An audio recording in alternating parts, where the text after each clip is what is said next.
smoke another to the face, yeah. She wanna stay.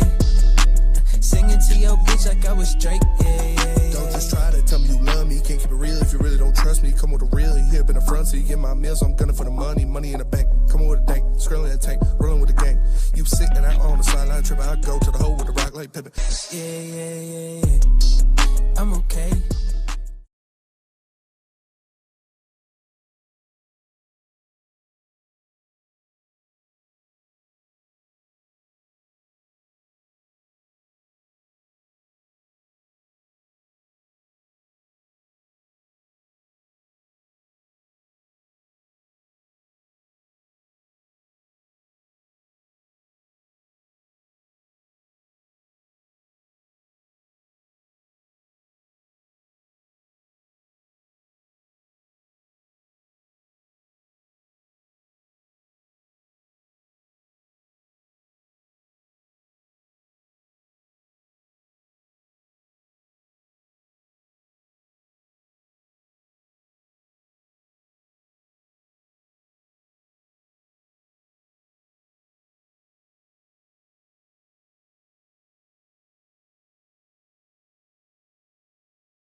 Look at a guy named Nick Saban. Guess what?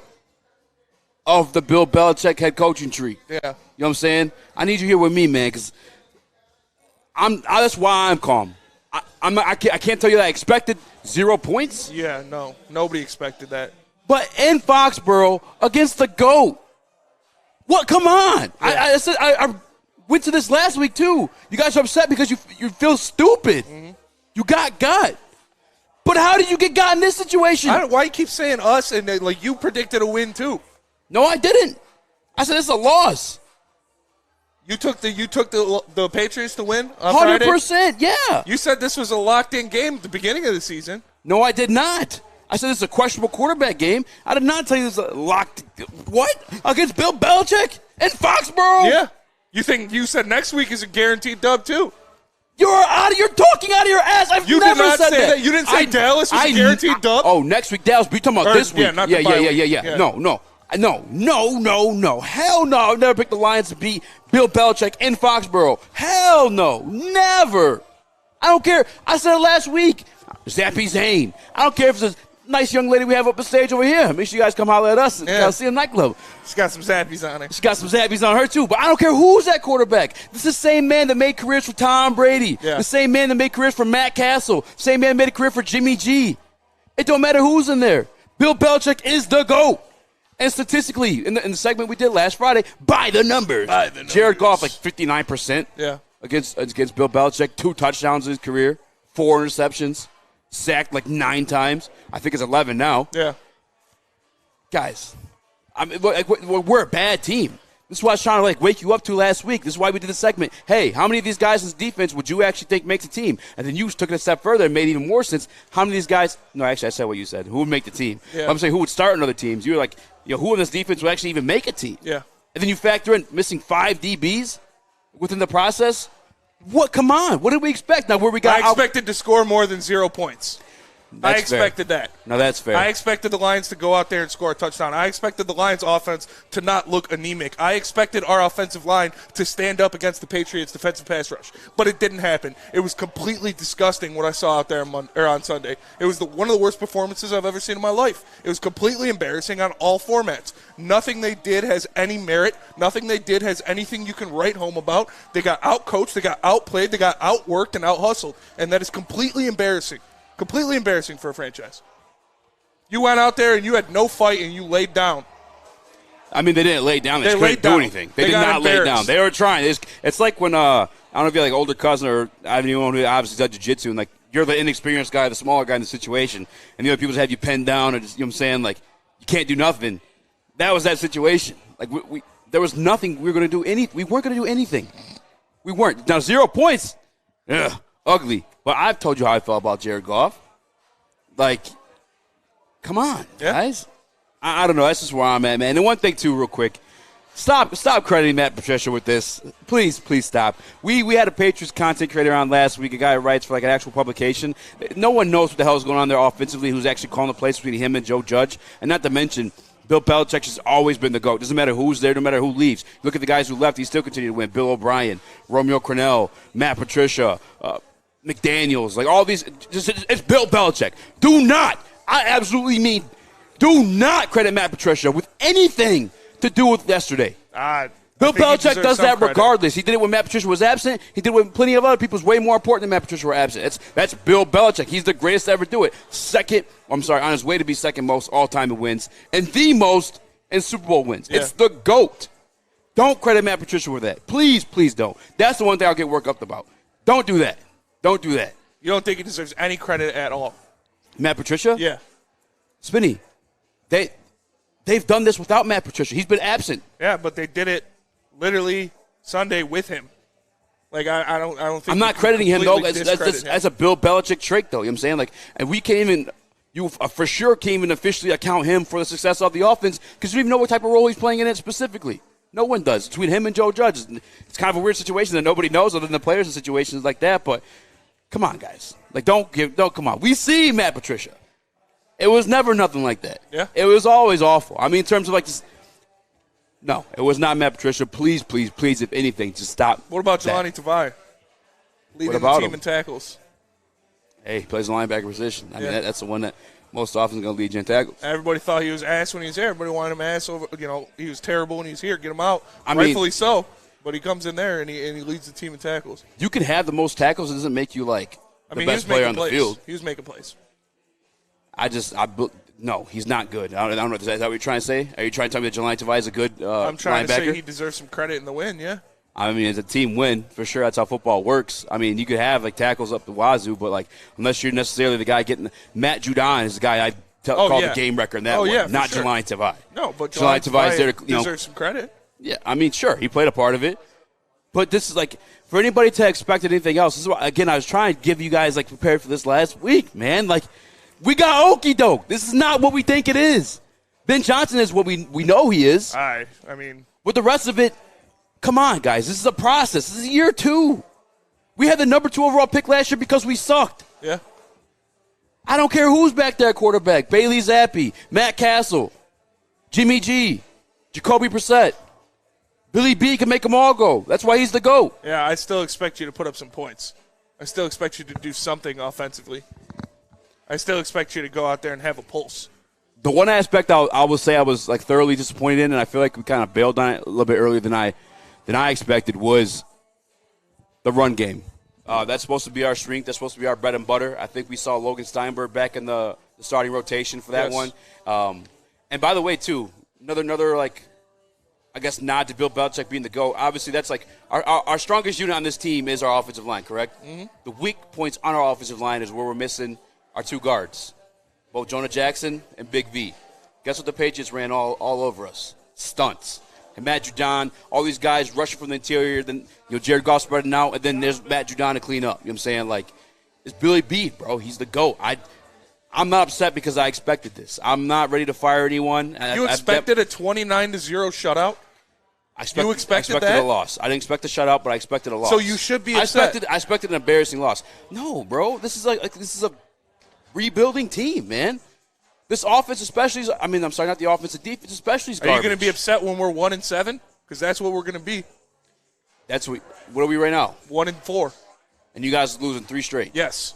That's you. Now that I don't expect. You don't have us. You have us beating either the Dolphins, Packers, or Dallas. I would say maybe outside of Green Bay, but Green Bay looks a little suspect this year too.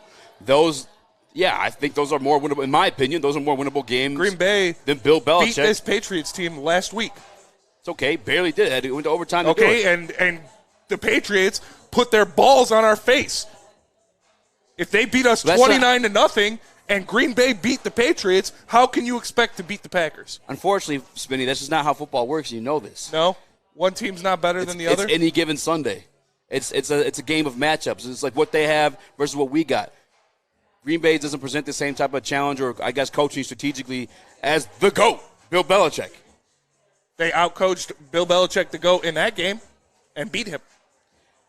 You could say outcoached, sure. Obviously there was a talent situation there, too. They had on the field, which, again, that's the situation we're dealing with. We don't have that. Yeah. Like, we're a bad team, I'd guys. say Green Bay has a better defense than the Patriots. I wouldn't say that, no. No? No, I wouldn't say that. I would, for sure. I definitely would not say that. Maybe, like, on paper, you know what I'm saying, in terms of execution. Like, that's why I try to tell you guys, like, headed into, like, the season when I was looking at these games, and especially ones, like, mostly, like, toss-ups to me, I look at the coaching matchup. More than I get this X and O's and all the Joes and all that good stuff like that. But it's the coaching for me when it comes down to anything that I'm indecisive on. And in any situation like that, you have to go with the better coach. Now, I've seen Matt LaFleur look well, you know what I'm saying, throughout the regular season and dominate, lesser teams and, come out on top. But, that stuff happens when you have guys, like, making plays for you. X factors like, I'm not saying he hasn't met you down, but I'm just throwing out his name an example. We had those X factor players that, you know what I'm saying, elevate how your coaching looks because of a guy making a play. Are the Lions a lesser team? Yes. So the Packers are going to go out there and dominate them. That's fine, Spinny, but I'm telling you right now, this is not the same scenario. We got a couple guys coming back, too. Don't forget that. You got Josh Pascal. We got the whole bye week. I'm pretty sure we're going to see him finally. Jerry Jacobs, thank God we need that. Here's another situation, too. We lost 5 DBs in a game that we already sat down 2 guys that would start in that situation in Juju Hughes and Amani Warrior, which I fully agree. I know you guys be clamoring for it in the chat. Amani Warrior, something had to be done with that man. Yeah, for sure. But unfortunately, we kind of needed him yesterday. Yesterday, we saw Chase Lucas at safety. And I'm not telling you that's the reason why we lost. But I'm just, reminding you guys the state of the situation that we're in. We're a bad football team. To have known that we were going to Foxborough, the home of the greatest head coach in NFL history, and to think that we were going to pull off a win or even, look competitive, knowing that you were one of the truthers with Jared Goff. You know who Jared Goff is. That was coming. That's what he is. And at this point, too, I want to. I think he's somewhere in between that. I think he's somewhere in between what we saw in that game and what we saw the first 4 games of the year. For sure. But he'll give you those performances. Yeah. And especially when you look at the track history against Bill Belichick, who, again, when you have a quarterback like that who has clear limitations, they're gonna pick their poison and slaughter him, man. I have a graphic I want to save, but Sus, if you want to throw it up in the circle, there's one play where they said, no, we only covered the shallow routes because we know that's all he's going to throw. Yeah. He's not going to throw deep. And it's this one we got pulling up. Thank you. I appreciate you. Thank you. Sus, go ahead and throw that graphic up with a circle on it. Because this is one of the beasts that that Sean McVay had with Jared Goff is his inability to make reads. Do you see who's wide open down there, Spinny? For the tutty? I can't see nothing, no. Okay, I can't see it either. I apologize. But there's someone wide open right there. This was a knock on Jared Goff. We're more broadcasting. It's a little bit of a situation. But that's the knock on Jared Goff, right? His progression through reads. And that's why we saw him look good this year because he helped tailor the offense. So he knows that second and third read. But that's what he's not great at. Bill Belichick does that, and he's also not great at throwing the deep ball. He's just not. They didn't even cover it. They didn't even care to cover it because they knew. They know how this guy is. Looks first read, not there. Pass fire read, not there. Sacked. Or running, which he was trying to rumble and stumble yesterday. It's pretty funny, but we'll get into it, man. We'll get into it. I'm not mad because I'm not shocked. It's kind of like what I expected. I don't know. I did not expect that. I told you that's Friday, too. It was a low-scoring game. Yeah. They almost put up 30. It was low scoring in one part of it. Yeah. It was low scoring in us because we scored 0 points. 22 points by the offense. Yeah, obviously the touchdown that Jared Goff gave him for the third time this season. But 29 points, I wouldn't say is low scoring. Low scoring for us because we scored 0. Low scoring total. That's about as low scoring as it gets because one team didn't play. Offensively low scoring. 22 points by their offense. The one came from their defense, which, sure. But does that not count as points? Like, I don't get it. It counts as points, but that's not like – it's not expected. You know what I'm saying? I'm not, like, going in there thinking, like, oh, yeah, the defense is going to score X amount of points. You know what I'm saying? Like, that's not what I'm doing. But, hey, we got to take a quick break. But while I'm doing that, make sure you guys grab you a Centron, man. It's the official energy drink of the Detroit Red Wings. And right now, you can check out their 6-pack sampler for a limited time with the cranberry, the sugar-free, and the OG. Make sure you guys check that out. CentronWorld.com/Red Wings. This is Woodward Heavyweights. We'll be right back. Make sure you smash that like button. New to the game or a season better? OddsTrader.com has everything you need to make the right bet ahead of kickoff. Begin your handicapping journey with OddsTrader. Improve your edge by finding the best price on every game from sportsbooks in your backyard. Take advantage of the numerous sign-up bonus offers to pad your bankroll. Dive into key game statistics, player performance, and even account for the projected game day weather. Best of all, you can use the OddsTrader bet tracker to keep a log of your action. Welcome to OddsTrader, and best of luck. We don't like to brag that we are the toughest sports network in Detroit, but we do have a guy named Darren McCarty on our side. Lemieux and McCarty, who've had a good knockdown drag up. There they go, right on the whistle. They were talking to one another. Woodward Sports. Make sure you download the Woodward Sports app in the App Store and the Google Play Store today. Take Woodward Sports with you wherever you go and listen live on your phone or mobile device.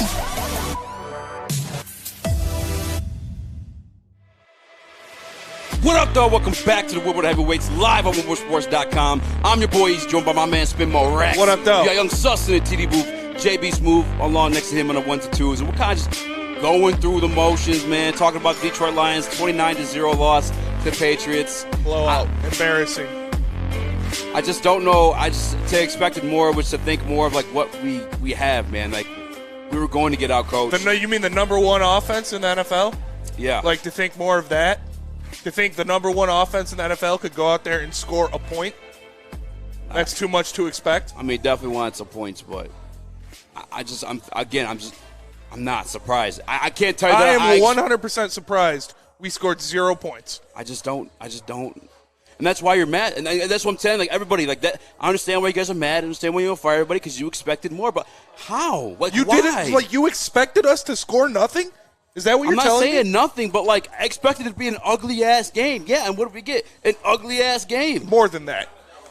A disgusting performance. Like, a disgusting performance for me at home against Philadelphia last year. Disgusting performance for me at home against Cincinnati last year. I was more pissed off about those situations than I was yesterday because, again, for me, and again, maybe I'm solely alone on this island, but I expected somewhat of this. Now that the 0 points, no, I can't tell you that I expected 0 points, but I told you Friday, low scoring. Yeah, that is what I expected.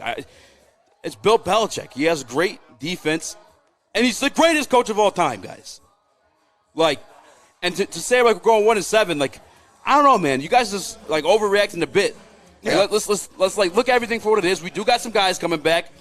Aaron Glenn, say what you want about the situation against Seattle. Seattle, by the way, put up another big scoring game against the New Orleans Saints, who have a pretty good defense, I might say. I even put it on my Twitter. I said, I think Geno Smith sold the soul because he looks like a different human being completely this year.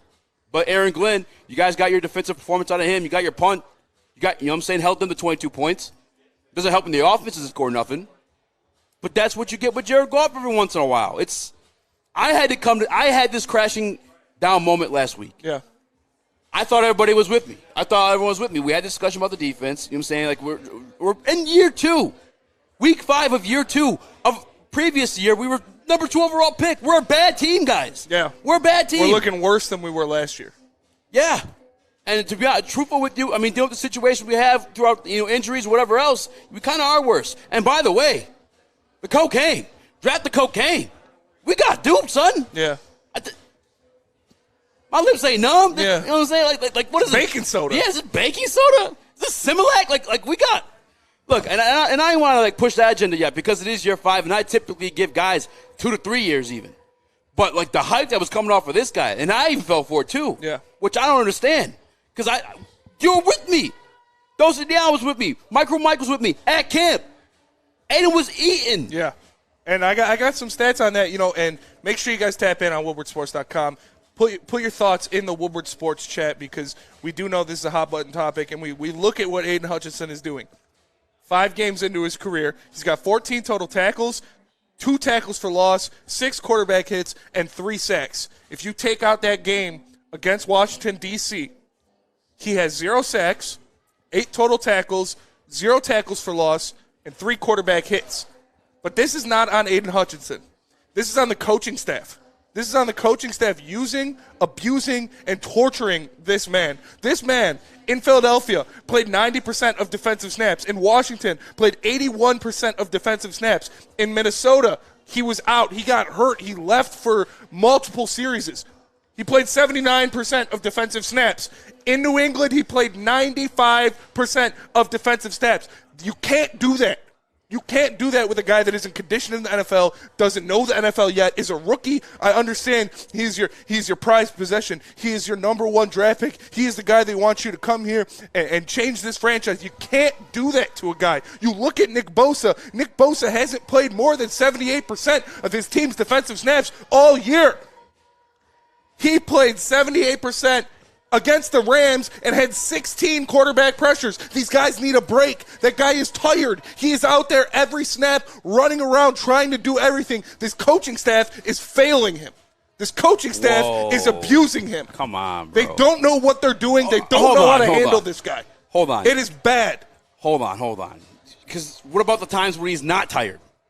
What's the excuse for when he's not tired? You look at the rest of the league, man. You look at Bradley Chubb, who is 3rd in the NFL in sacks. The most he's played in a game is 79% of his team's defensive snaps. When you want your pass rusher to be effective, you need to give him time to rest his legs so he can explode off the line and get the sack. You can't put him out there for 95% or 100% of your defensive snaps. You can't do it, especially for a rookie.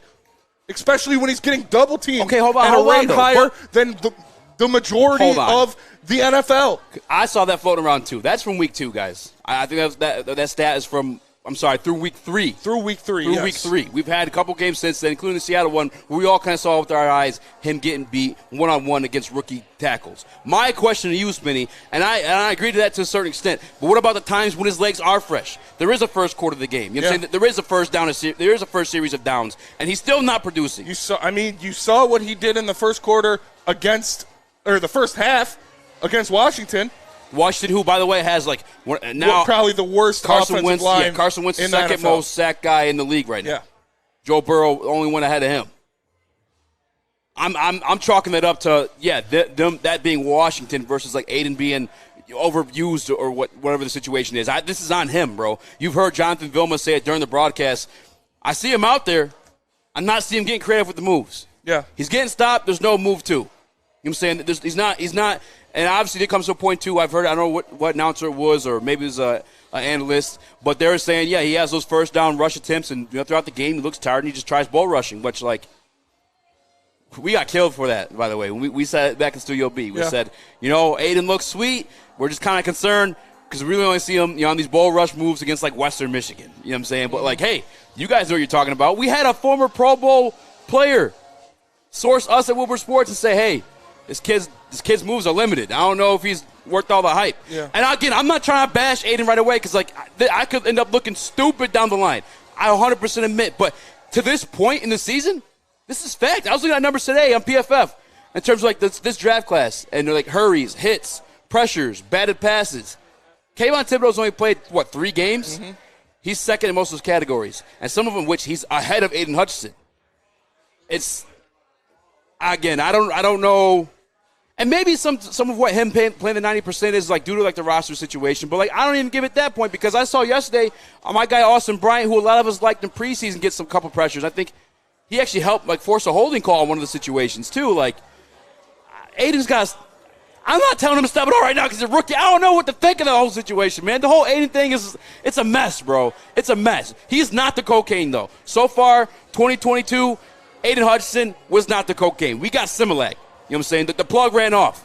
I think he is being abused by this coaching staff. I don't think they're You can't using say him that, though, to Smitty. his strengths. I understand the injuries is part of it. Not even the that, injuries though. is part of it. If you have Josh Pascal, if you have Romeo Okwara, he'll be able to get some more rest. He'll be able to use him to his strengths, use him to the things he does best. But right now, they're just throwing him out there to the wolves. That's just not the situation, And they're not though. coaching him up. No, Spence, you can't say that. Because, again, there's a first series of downs. You know what I'm saying? Like, he starts the game with fresh legs, and he's losing these matchups. You even saw it yesterday. I think, actually, you have pictures for this one. If you pull it up, Sus, I don't know which one you want to pull up first, but, Bailey Zappi hitting him with the okie doke. Yeah, pull up the one Hitting where him with the lines to make he's the playoffs. wide open. Psych. He's about to hit him. It's just, he's not performing. I'm not going to blame the coaching staff. I'm just not. He's just not what he was supposed to be. He did get Not to this sauced point. by Bailey Zappi. That was a bad look. Yeah. That was a bad look. I can't blame the coaching staff for that, man. I just don't think he's like what he was supposed to be. When people talk about last week, he's moving around. Have you not been watching all year? Most of his pressures come from when he's rushing from the interior. He's been moving around. But there's a point that I guess I will say, at a certain point in the game, late in the game, he has 90% snap count. Not a good look, but there's still times where he has fresh legs, and that's just not the situation. I can't give him that excuse anymore, Spinny. I can't give him the deep thigh contusion excuse anymore, unless it's something deeper that we didn't know about, because he's not the same guy. And the one team he did perform against was the worst offensive line unit in the league. Yeah, I looked at the numbers. I looked at all the pass rushers' numbers, all the guys that are elite pass rushers. Micah Parsons was the only one that was similar. He was playing around 80% of the snap count, and that's because he does a lot more than just rush the passer. Mm-hmm. But Aiden Hutchinson, you compare him to other guys that are strictly pass rushers, none of them play that much. None of them do. Yeah. And to expect a rookie to do that, a guy who hadn't played in the NFL before, a guy who hasn't established himself in the NFL before, a guy who's out there basically by himself on the defensive line, it's a tough ask of a rookie. I can't believe you're defending him like this. I mean, dude, it's especially knowing like your thoughts like going into the draft. Yeah. Like, you were concerned about the one rush. I was. The one pass move. I'm more concerned about the coaching staff than I am Aiden Hutchinson. Blows my mind, Spinny. Does he not have fresh legs at the beginning of the game? He does, yeah. So what's the excuse for that time? I would assume, yeah. You know what I'm saying? He's just not living up to what he was supposed to be, man. There's no more excuses for him at this point. And I'm not calling him a bust. Let me say that first and foremost. Just like I wasn't solely blaming Jared Goff last week. I was telling you about the difference of the game. I'm not calling Aiden a bust. You have, I usually typically give guys a 2 to 3 year window. And maybe, you know what I'm saying, this summer he comes along, gets some more pass rush moves. I don't know what it is. I was told one of the benefits of him is he's smart. You know what I'm saying? And he'll learn quickly. If he loses on one rep using a certain move, he's not going to go back to it again. Doesn't look like it, man. Yeah. It just doesn't look like it. We got Similac. This ain't no cocaine. We didn't draft the cocaine, man. Should have drafted Kyle Hamilton. It sounds like you're writing him off already. No, I'm not writing him off. I just told you guys. I'm giving him a 2 to 3 year window. But to this point, 5 games through the season, no, he's not. He's not what he was supposed to be. Is it? You think he is? No. I'm not giving the excuse of the snap counts because there's a first series. You know what I'm saying? You have the whole first half to prove that's the scenario, and it's not. I think a lot of it too. He's one of the things too. He doesn't bend off the edge like that, and I think we're seeing that little bend or versatility around that corner or whatever you want to call that because of the juke situations. But we got to go to another break, man. Obviously, we're talking defense. Why don't you tell us about Guardian Alarm? Yeah, Guardian Alarm will keep you safe and give you peace of mind, whether you're at home or on the road. With their 24/7 local monitoring, they make sure the things that are important to you stay safe. All you have to do is call 1-800-STAY-OUT. That's 1-800-STAY-OUT right now. Let them know Woodward Sports sent you, and Guardian Alarm will keep you protected. It's a great day to get some Centron in your life. Okay. There it is. Centron, here we go. Gotta grab the cranberry. Oh, wait, it's 2 for $4. Gotta double up with the classic as well. Centron World, baby. Centron, available at select Kroger's, and if you wanna know how, go to @CentronWorld.com. You get dope like me. You know what? Why wait?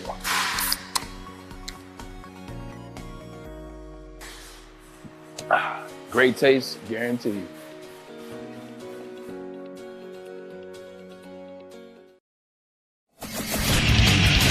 Get a shot up. This is for the win. All of Detroit's sports teams live on Woodward.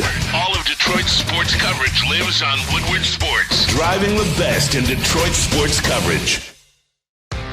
What up, though? Welcome back to the Woodward Heavyweights, live on WoodwardSports.com, live on WoodwardSports.com, live on WoodwardSports.com. Tap in. They actually paid me to say that, believe it or not. So make sure you guys check it out. I'm your boy, Eazy, by my man Spit Mo Rax. What up, you got though? Young Sus in the TD booth.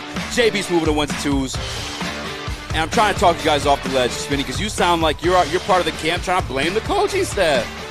You trying to fire Dan Campbell? You did the poll yesterday. I did the poll yesterday. Yeah. What did the poll say, Sus? Can we get the graphic with the poll up there? Yeah, I put a poll out I there. am a turn right here. Let me see. I put a poll out there to gauge Lions fans and see how they're feeling. And a lot of them, I think it was 65-35. That's quite a bit of votes on there, yeah, my it guy. was about 2,377. All y'all voting, but then quick follow button for my man Spinny. What the hell wrong with you? 2,500 of them voted, and yeah, about 65% still said we need to give Dan Campbell time, which is where I'm at. I'm not ready. I'm not over there, raising the pitchfork just yet. I'm not ready to run this man out of town just yet. But like I said, when we're sitting staring at 1-7 in a couple weeks, it's going to be hard to defend him, especially when you see Matt Rule just got fired. Mm-hmm. Matt Rule signed a 7-year deal, and he got fired halfway through year 3 with 4 years left on that contract. Matt Rule had a record of 11-27. Yeah. Dan Campbell is 4-17-1 now. Yeah. And like I said, in 3 weeks, he's going to be 4-20-1. Oh, man, I have a crazy take on this one, actually. So that is not looking good. When you see Matt Rule go, obviously the Matt Rule thing was a disaster. Yeah. He never had a quarterback. He never had anything like that. I do feel for him in that That scenario team a was little set up, for failure. He was dealing with, Baker Mayfield and Sam Darnold as his starting quarterback, which is pretty bad. But I think obviously their defense has more talent than us, but our offense is more talented than Carolina's offense. Well, shit, once upon a time, they had a more talented offense. I mean, I'm not once upon a time, when they had Cam their Newton. DJ Moore, Christian McCaffrey. Yeah. I'm saying that I'm not going to poo-poo on that offense like it's not. I didn't think Matt Rule was a good coach. No. That wasn't me. I know. And I get he has a poop situation, but also too, as a head coach, and this is why Dan Campbell takes a lot of accountability for the situation going on with Detroit. Is you are the head coach, you do make the final say so. So when you're starting a Baker Mayfield over, in my opinion, there's just no way that Sam Darnold was worse than what Baker Mayfield performed on the field yesterday. There's just no way, in my opinion. We saw Sam Darnold start the season 3-0 last year. Yeah, against the 3 worst teams in the NFL, but yeah. Yeah, but and that's, by the way, I want to get to that too. I think Brian Daboll can be a good head coach. He already is. I actually truthfully do. He's already got just as many wins as Dan Campbell does. And we have a graphic for that one too, so you can find out Brian Daboll. So obviously Brian Daboll, his first 5 games, he has 4 wins, 1 loss. 2 of those wins actually pretty damn impressive, and that's why I think he is going to be a good coach. You obviously have the Green Bay Packers in there that they beat in London, which weird stuff happens in London. Let's be real about it. I mean, the Lions had the situation with Matt Prater over there too, and then they beat the Titans, which I don't know how you guys feel about the Titans, especially they lost A.J. Brown and that whole, the receivers are kind of getting adjusted, and they poop quarterback too. But other than that, the other teams they faced, actually, I think I wrote them down. Like you said, though, Matt Rule against the 3 worst teams. Yes. The New York Giants played, some pitiful teams here. I think, I got the Panthers, Bears, Titans, Packers. But Titans, Packers, pretty damn impressive. But nonetheless, Matt Rule fired in what year, Spinny? Year 2.5. Yeah. But year 3. Year 3. Year 3. Halfway, not even halfway through year 3. And if I'm not quarter mistaken, of the way through year 3. They're 1-4. 1-4. Let's have that situation happen next year, and then I'm on the board to fire Dan Campbell. Because you want to know what too? Off the top of your head, because I'm not going to put the name out there. I just want to see if it pops up in this conversation. Give me 5 of the best head coaches in the NFL right now, just off the top of your dome piece. Bill Belichick, Sean McVay, Kyle Shanahan, boom, John Harbaugh. There's the name I was looking for, Kyle Shanahan. Kyle Shanahan in his first 2 years as a head coach, won, I believe, 10 or 11 games, 6 wins the first year, and actually regressed and went 4 wins the next year. You're making faces. You think Dan Campbell's on the same echelon of coach as Kyle Shanahan? I don't. Okay. I don't. But hear me out. You know who I think can be? Ben Johnson. Sean McVay, 2 years as an offensive coordinator before he became a head coach in the NFL. Ben Johnson will then have had this year as an offensive coordinator, semi-half of last year, and then next year if Campbell – and that's what I'm just saying be patient, though. You know what I'm saying? Because as good as Kyle Shanahan is, it took him 3 years to get it going. All right? Give Dan Campbell at least that. But if he doesn't, the only way you can retain a guy that's getting coaching offers from other teams like Ben Johnson is you have to upgrade their position. That's why teams couldn't poach Ben Johnson from us last year because we gave him offensive coordinator. We offered him, you know what I'm saying, to upgrade. Yeah. If Dan Campbell starts the season off as poopy as he started this one, and obviously the previous year too, yeah, I'm done. I'm done at that point. But then you move Ben Johnson into there. You don't have to worry about actually him hitting actual like free market where I'm saying teams can poach him or offer more money and stuff like that. Because you're already the interim head coach. You already kind of like feel a little bit established, got your footing in the whole situation. Yeah. And then we then move forward. Because I told you about this last week too. Is like Sean McVay, Kyle Shanahan, Bill Belichick. They've made their systems. They're the coaching tree. Yes. Dan Campbell's more so like the leader of the situation. He's hired guys. He's delegated the roles of like the X's and O's pretty much. Yes. At least that's what it feels like to me. Oh, for sure. He has his final say so. Sure. He's like a good guy, solid leader. We then have a guy who has that coaching tree. Because we can afford to lose Dan Campbell. As much as I love him, we can afford to lose Dan Campbell. Yes. And Ben Johnson steps in, and we still at least have an offense. And, I mean, AG, we'll see what we get once we get him some pieces to actually work with, in my opinion. I know people are down on him, but come on, guys. Missing 5 DBs last week after also missing Tracy Walker, Amani, and Juju. But nonetheless, then you have Ben Johnson, who he can establish a culture in terms of, like, coaching. You know what I'm saying? Like, I want this done this way because of this. You know what I'm saying? Not Dan Campbell going and saying, hey, this is why I think we can win the game. What can you draw for me this week? You know what I'm saying? Yeah. That's just my little scenario with it. But nonetheless, Matt Rule, year 3 when he got the boot. Yes. A quarter of the way through. Yeah. And he had already won 10 games at that point. That's okay. I don't think Dan Campbell gets to 10 wins by the end of this year. So Not we even have close. We have, 11. He has 4 total. Yeah. Well, no, I mean we could probably pull out maybe 6 still this year, possibly. No. But maybe 4. I'm at least giving Campbell like that because even that situation too, Matt Rule dealing with a semi more talented roster. I'm not gonna tell you they're the greatest. Yeah. But we went across the league. Yeah. Some All Pro, Pro Bowler type guys. I'm not putting Dan Campbell in the hot seat. I'm not. This is an ugly situation. We knew this. Spinny, you didn't have him winning a whole lot of games this year. No. There's still room to win the amount of games you said they were going to win. There isn't. It's a long football season. You got to factor in the injuries that are there. I'm not giving excuses. This is embarrassing stuff going on, but they are there. They do exist. The best player on your defense isn't there. And then you have 2 other guys that are typically starters or like getting some reps. 5 of your DBs went down yesterday. Yeah.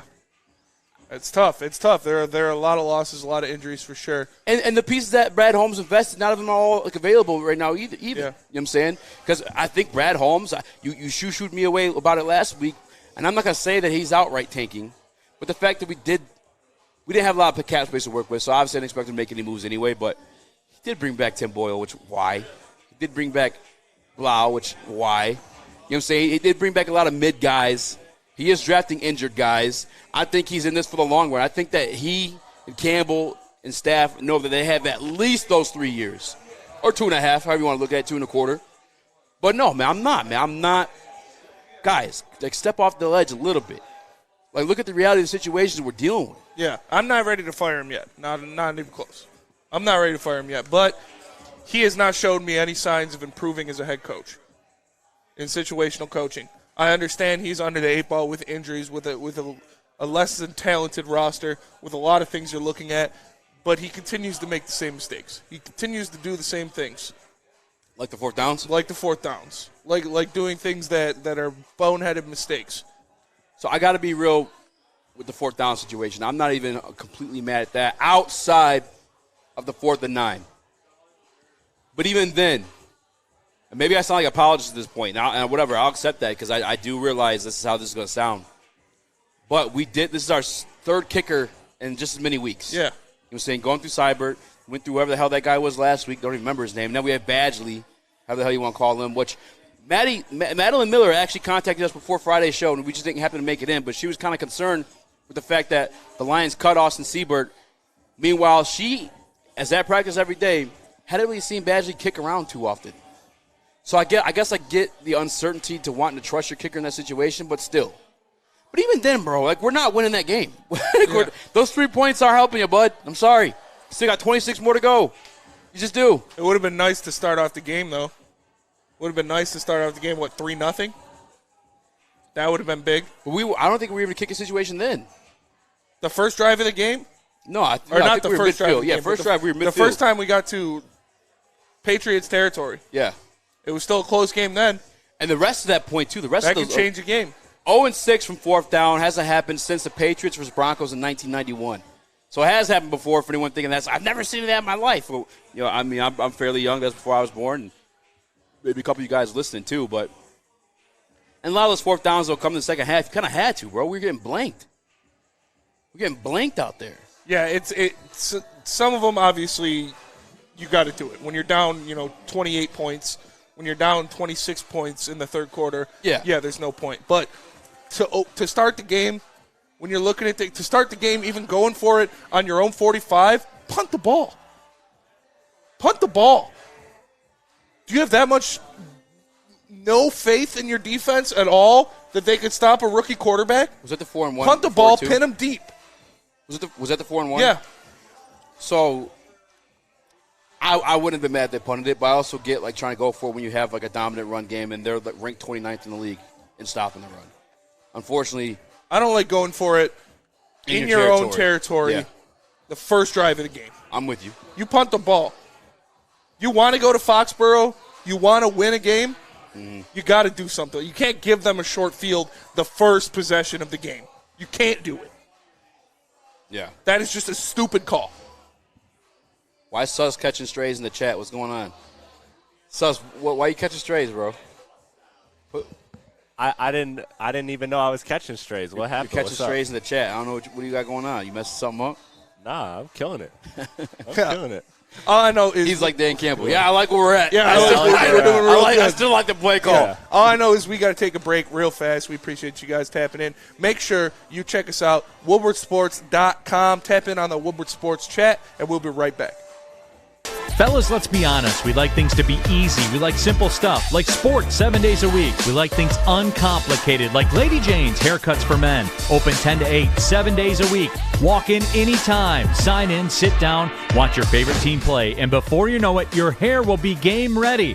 Open 10 to 8, 7 days a week. Walk in anytime. Lady Jane's Haircuts for Men. It's wicked awesome.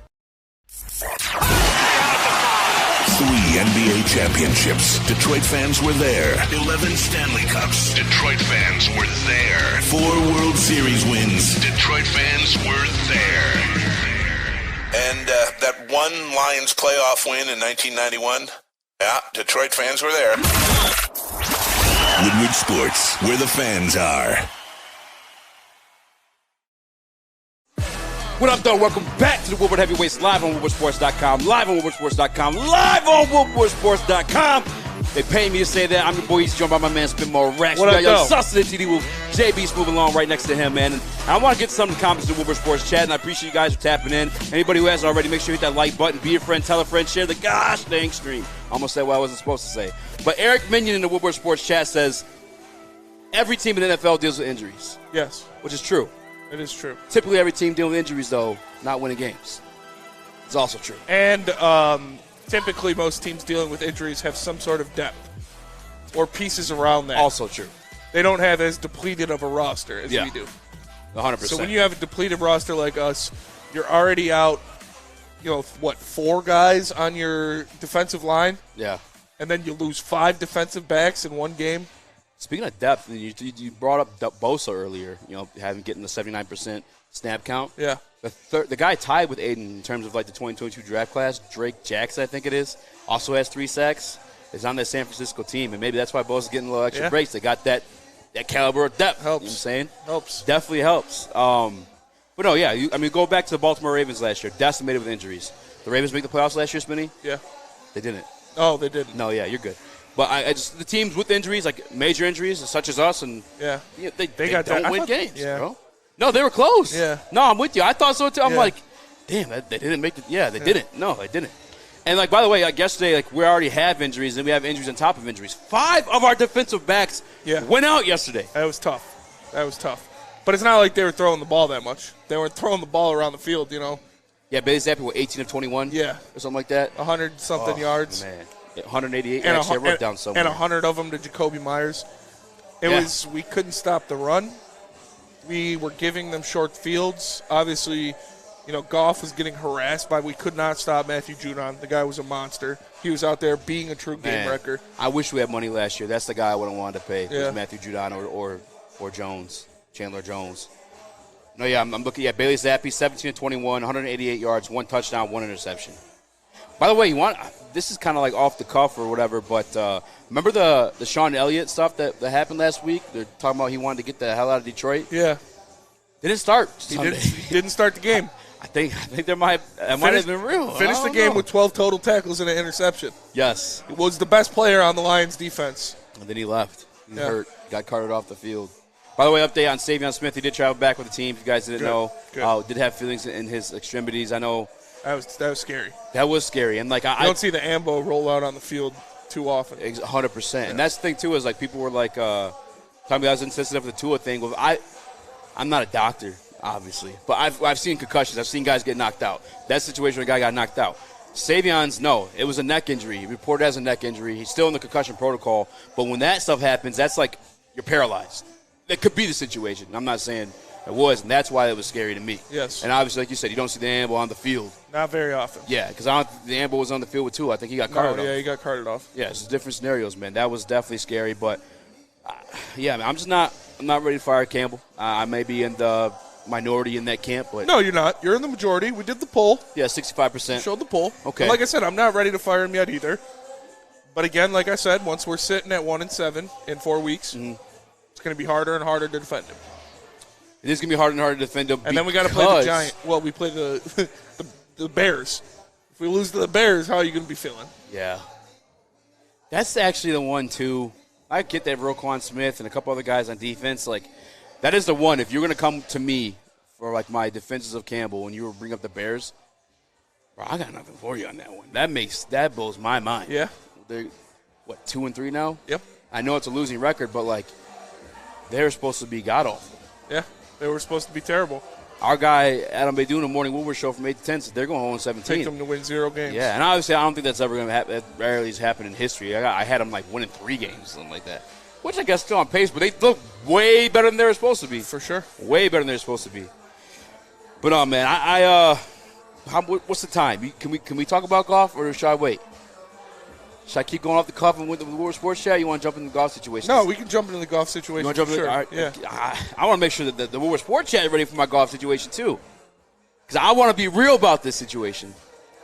I'm not trying to. Yeah, I know I'll flash it as I told you, so I'll whip it out real quick. Spinny. 3 of our losses have included turnovers in which the defense has scored points. 3 of those turnovers were by one person. Yeah. Got my thing out, so this is my told you so. Okay. Jared Goff. There were. Pick 6 game 1. Mm-hmm. Jared Goff. Pick 6 last week. Jared Goff. Fumble. Recover for a touchdown. Scoop and score. Scoop and score. That's the negatives of Jared Goff.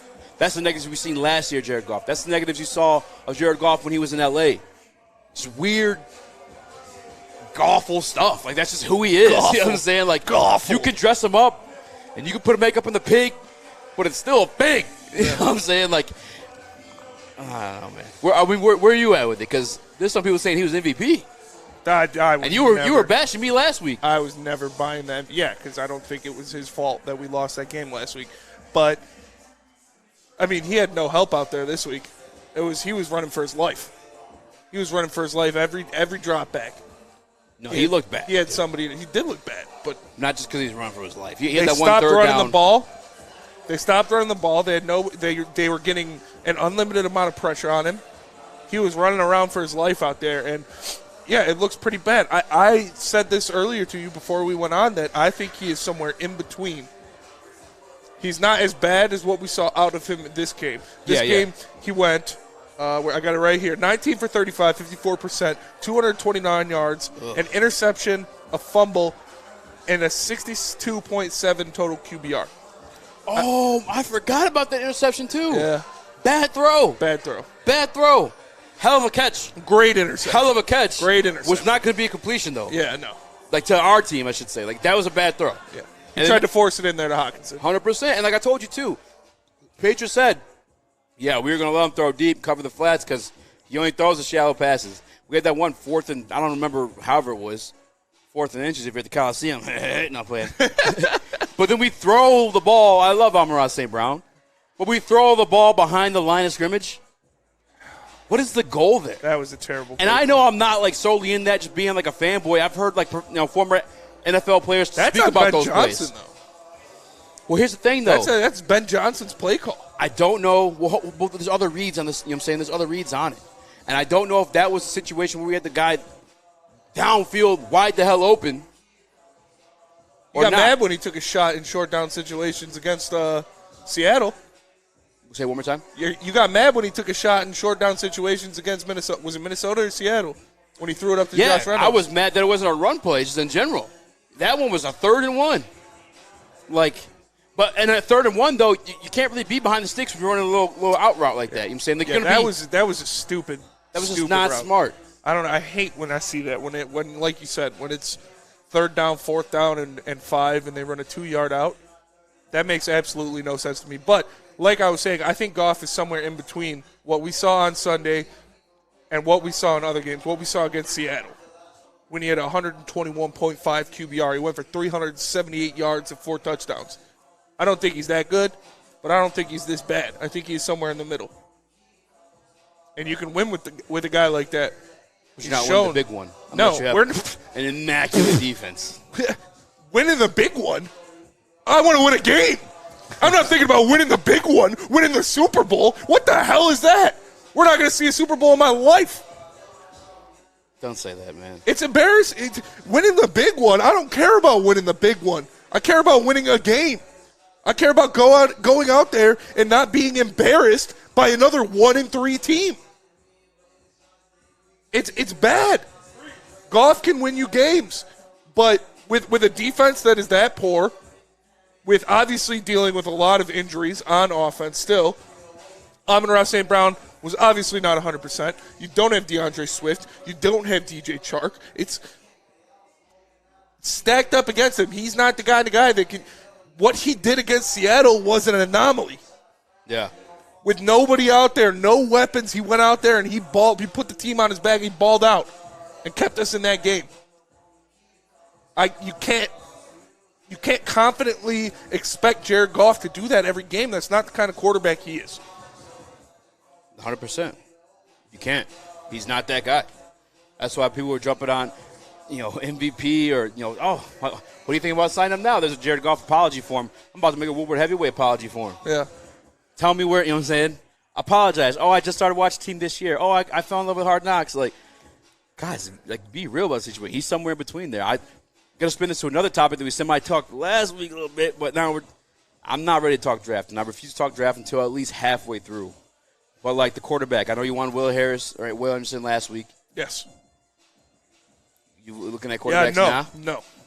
Not a chance. Just keep in mind, $50 million coming off that books. I'll take a quarterback in the 4th round. Not in the 1st round. 4th round? Yeah, I'll take a flyer on a guy.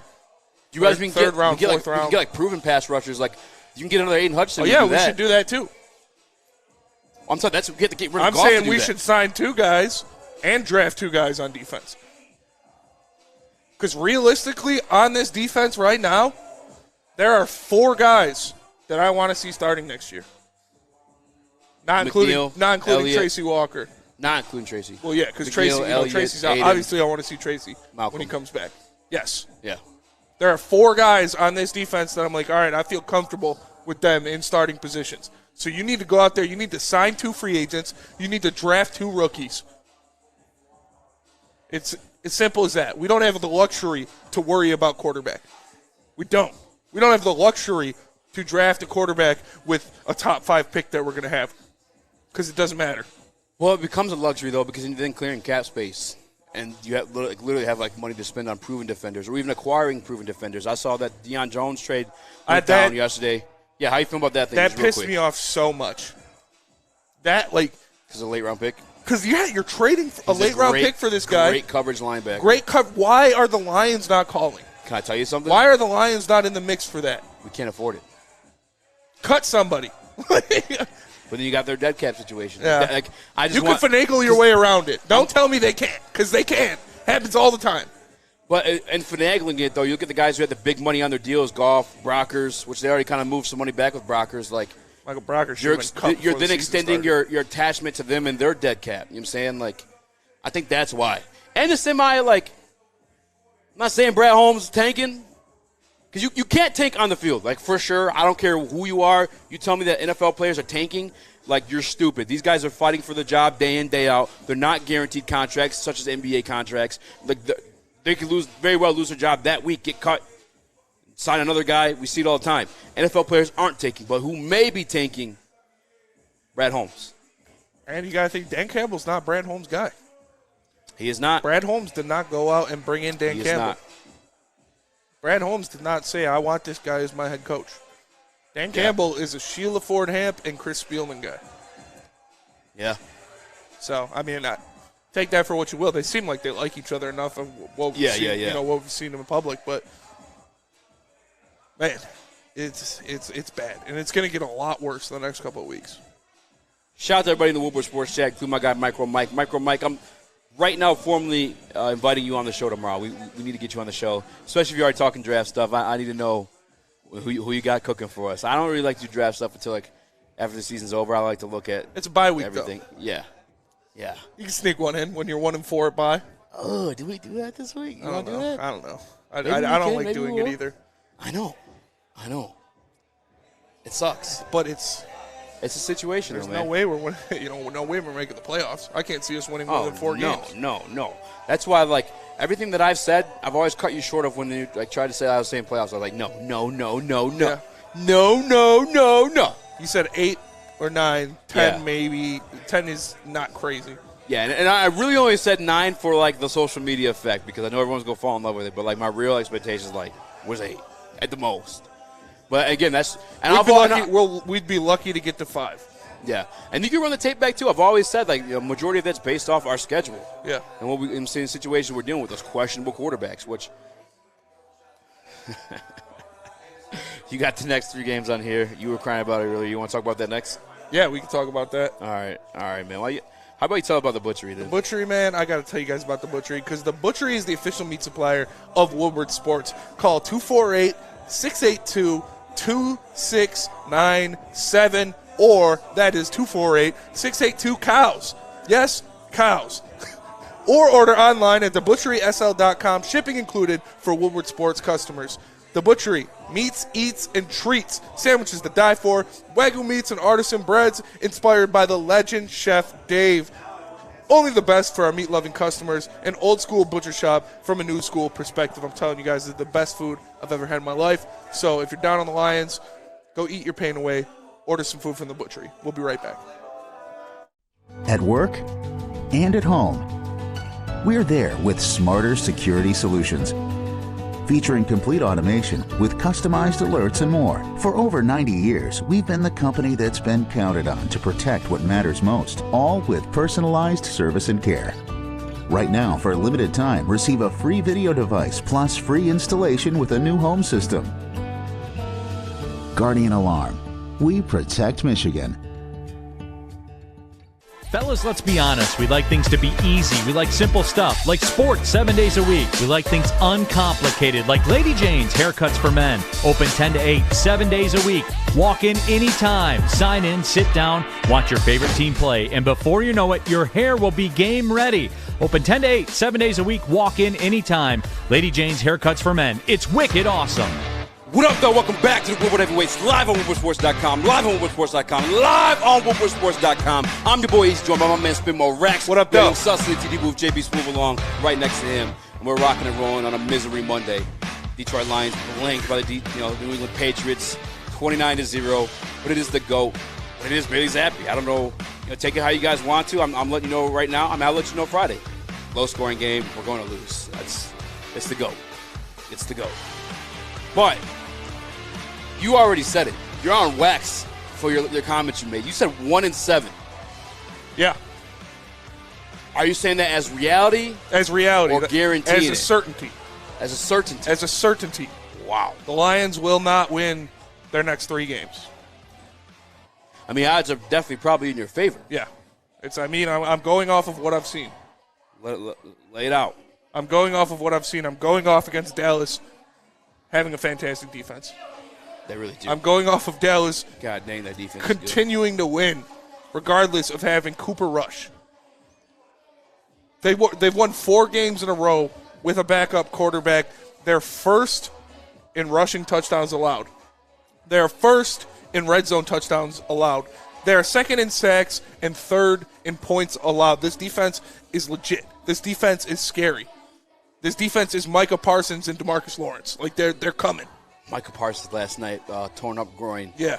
And they want to take him off the field because they're already up in the 4th. And he's like, no, leave me in. I'm going. It's next series gets the game-stealing sack and strip. Yeah, strip and sack on Matthew Stafford. I can't see them winning that game.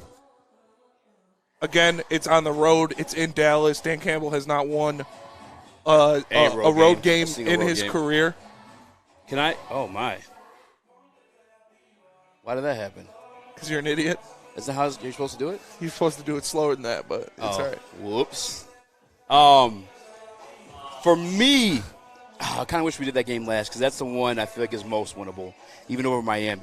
Can I talk about Mike McDaniel, by the way? You think on the road in Dallas is the most winnable game? So this is why. Hear me out. After what they just did to the Rams? Hear me out.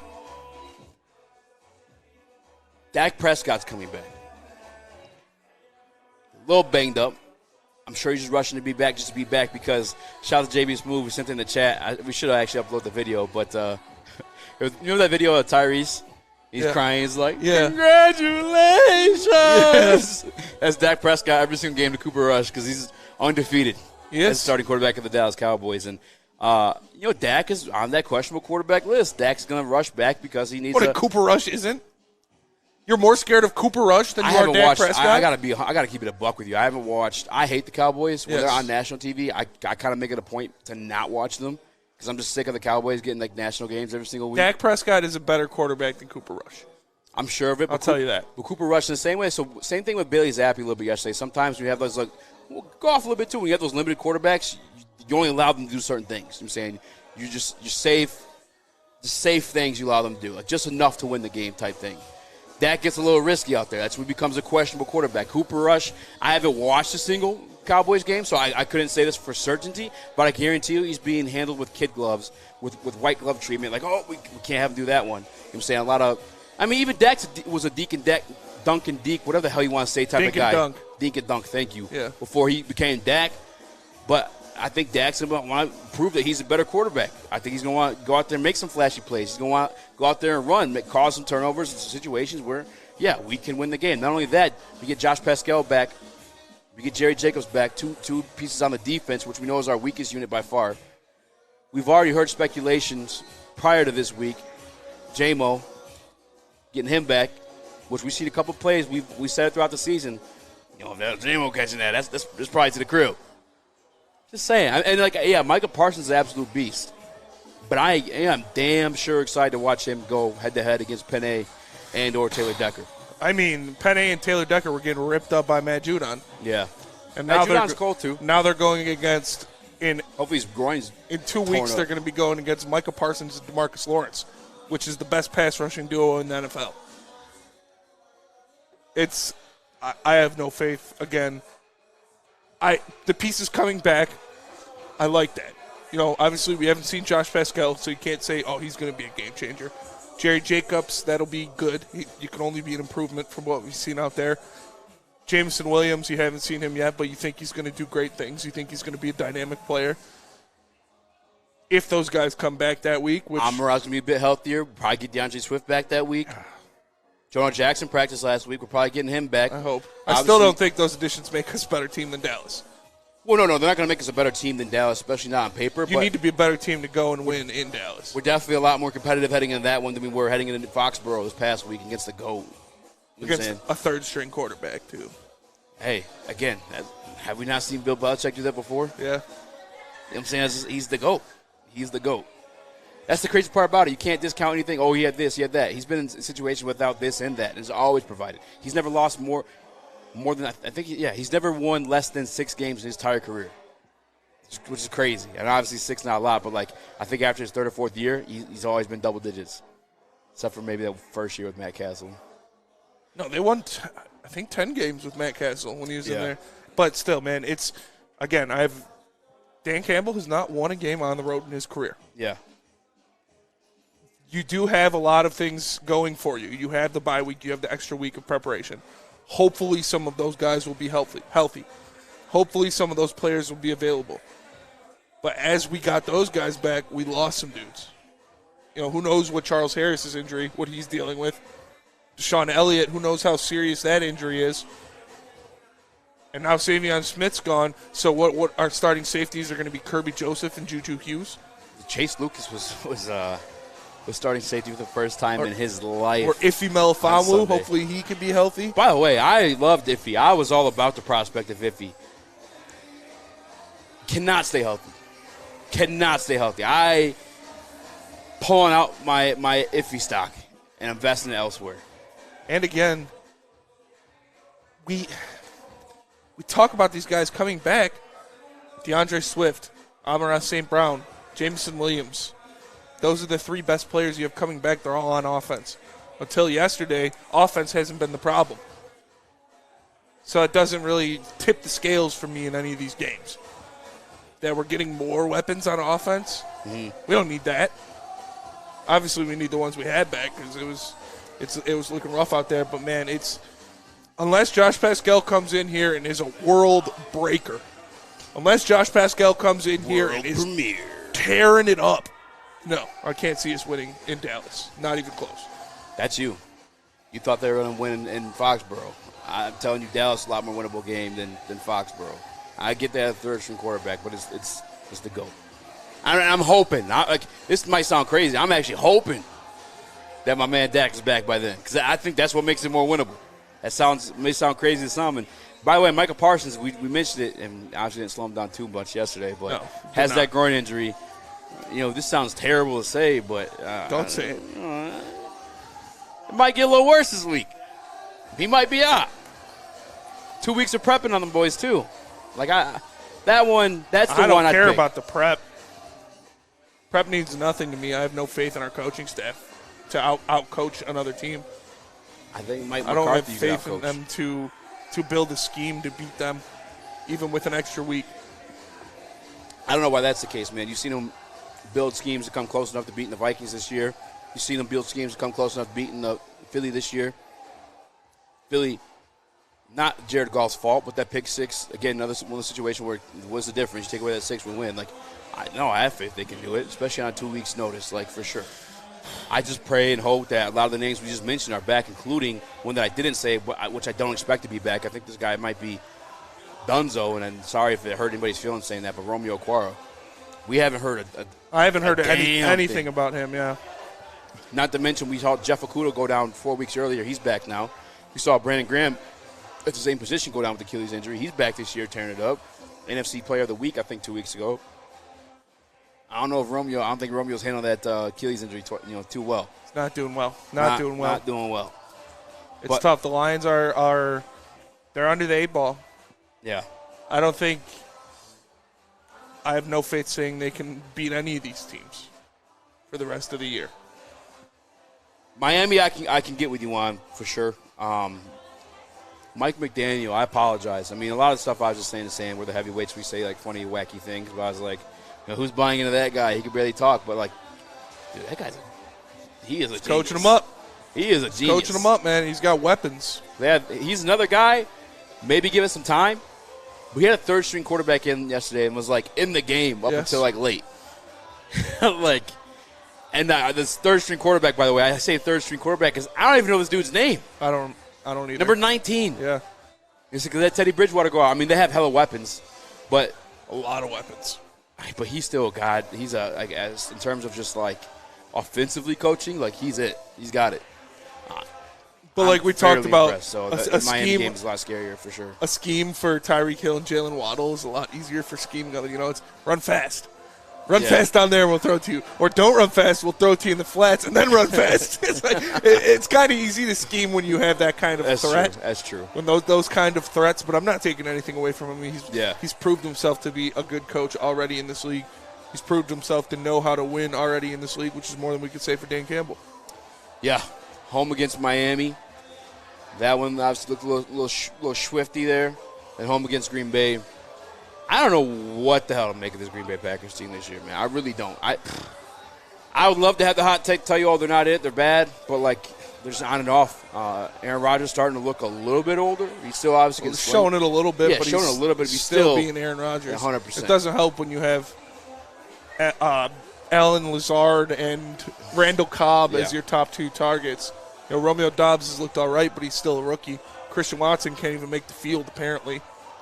Yeah. They had Sammy Watkins, and he's hurt, of course. But they have rookies.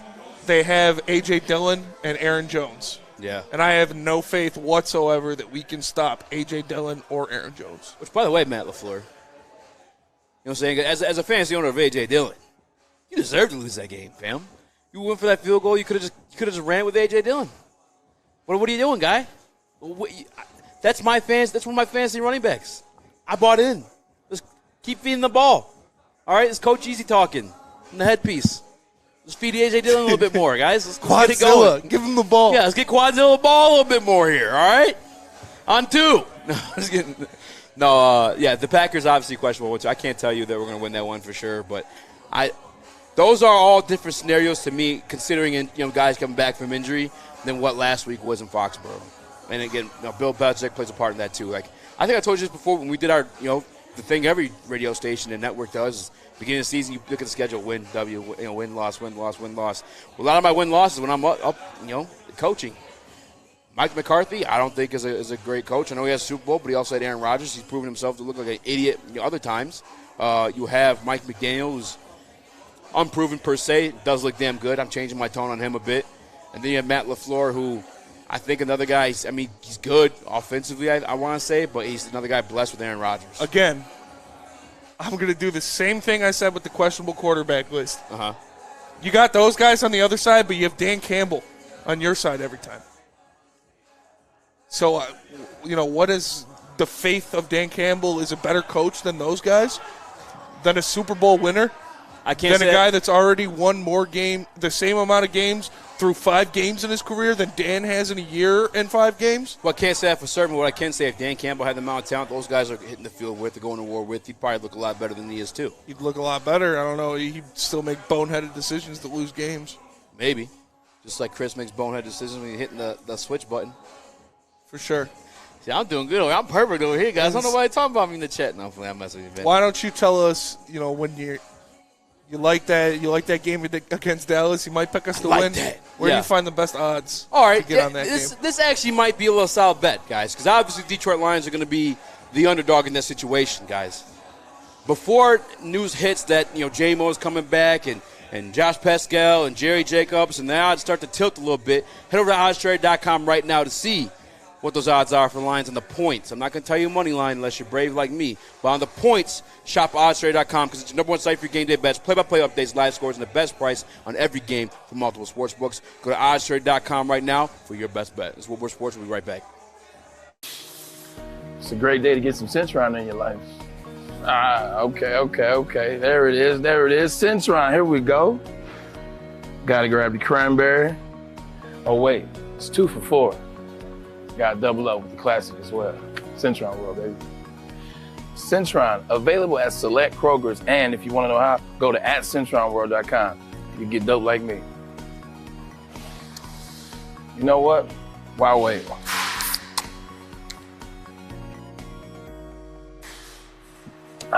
Great taste, guaranteed.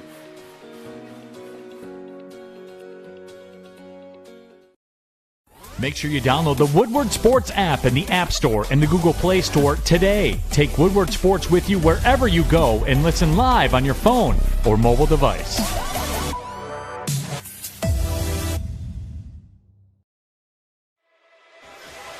What up, though? Welcome back to the Woodward Heavyweights, live on WoodwardSports.com. I'm your boy, Eazy, joined by my man, Spin More Racks. Guys, what up, though? Join part of the show in the Woodward Sports Chat, the Woodward Sports Chat, the Woodward Sports Chat, the Woodward Sports Chat. Moving on. Talk about Hutch a little bit, but you had some play-by-play breakdown. I don't know if we get the pictures up or not. You want to do buy or sell? Let's do buy or sell right now. All right. So us trying to solve some problems over there.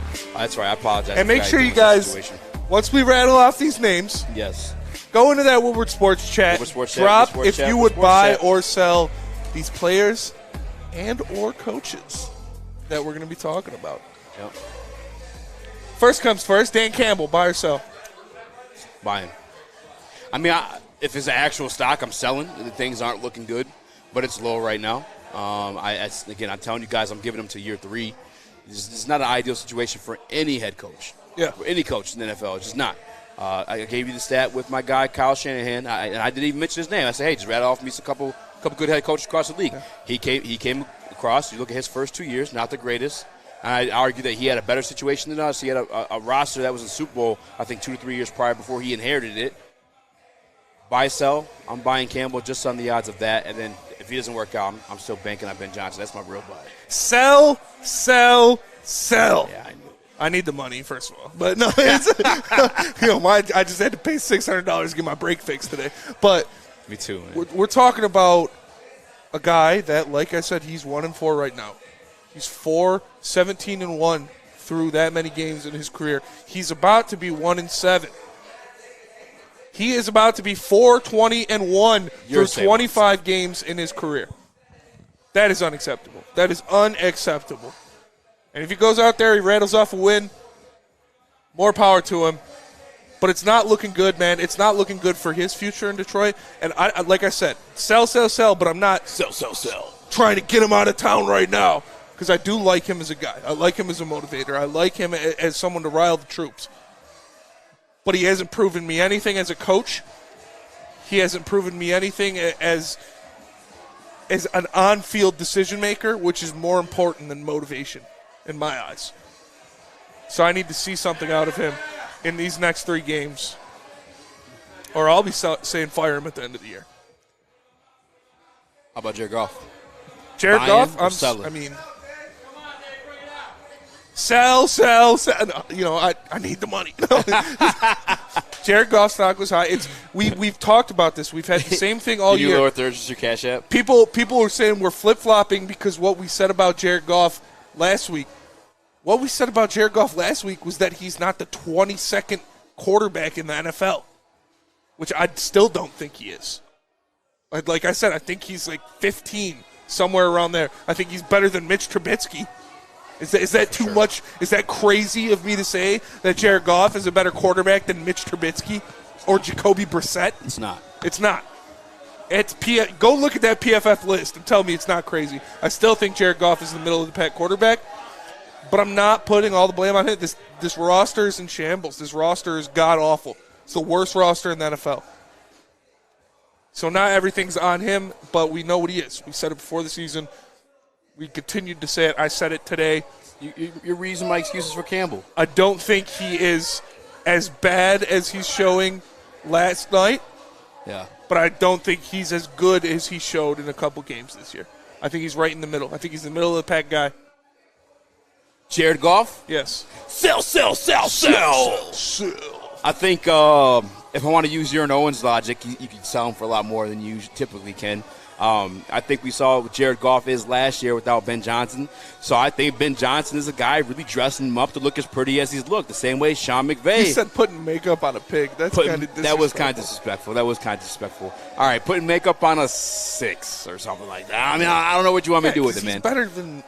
He's better than Sam Darnold. He's better than Baker Mayfield. I'll tell you what it is, all right? He's putting fake tits on a Baker Mayfield. All right?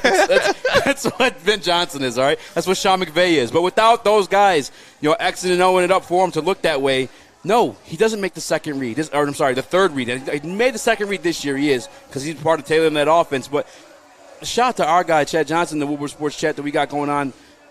He sent the screenshot that I used earlier on the read that he missed, the guy wide open down the field. Yeah. And the pitch came around across, the guys in defense were like, yeah, they only throw in the shallows. Yes. It's a matter of fact. It's what he is. Knowing that Ben Johnson was able to look that offense look the way it did still last week, missing everybody, I think that if Brad Holmes is what we hope he is, and I do question his evaluations of kickers and quarterbacks for sure, but if he can get someone semi-decent, even if someone's like Goff-esque in this next draft class, yeah, that's not a $30 million discount. And then you go and use that $30 million, and then you go and hit free agency, and he gets you some veteran pieces, some all-pro pieces, some Pro Bowl caliber pieces on defense.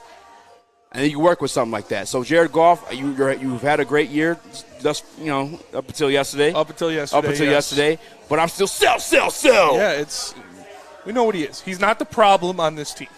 Nobody's saying. But he's a problem. The contract's a problem. The contract. You can't have performances like that. We took that contract for a reason. Yeah. We got extra capital for it. Yeah. He's not. We didn't pay him that contract. We took it over because we got another first-round pick for it. Yeah. So I'm not. He's not the problem. I'm not even saying we need to cut him at the end of the year. I don't even want us to use a first-round pick on a quarterback. I want us to go defense everything. Sign defense, draft defense. But it had to be brought up. Next up, T.J. Hutchinson. Ooh. Big T.J. Hutchinson after a great performance in Seattle. Yeah. Great performance, all-time, career performance. Literally career performance, yeah. He had 1 catch for 6 yards on 4 targets. Yeah. With nobody out there. Goff missed him. Going back, there's one third down specifically. I was just like, what in the hell was that? T.J. Hutchinson, it sucks that Hole isn't a part of this segment, so we have to do what we have to do. Yeah. I'm not, bye.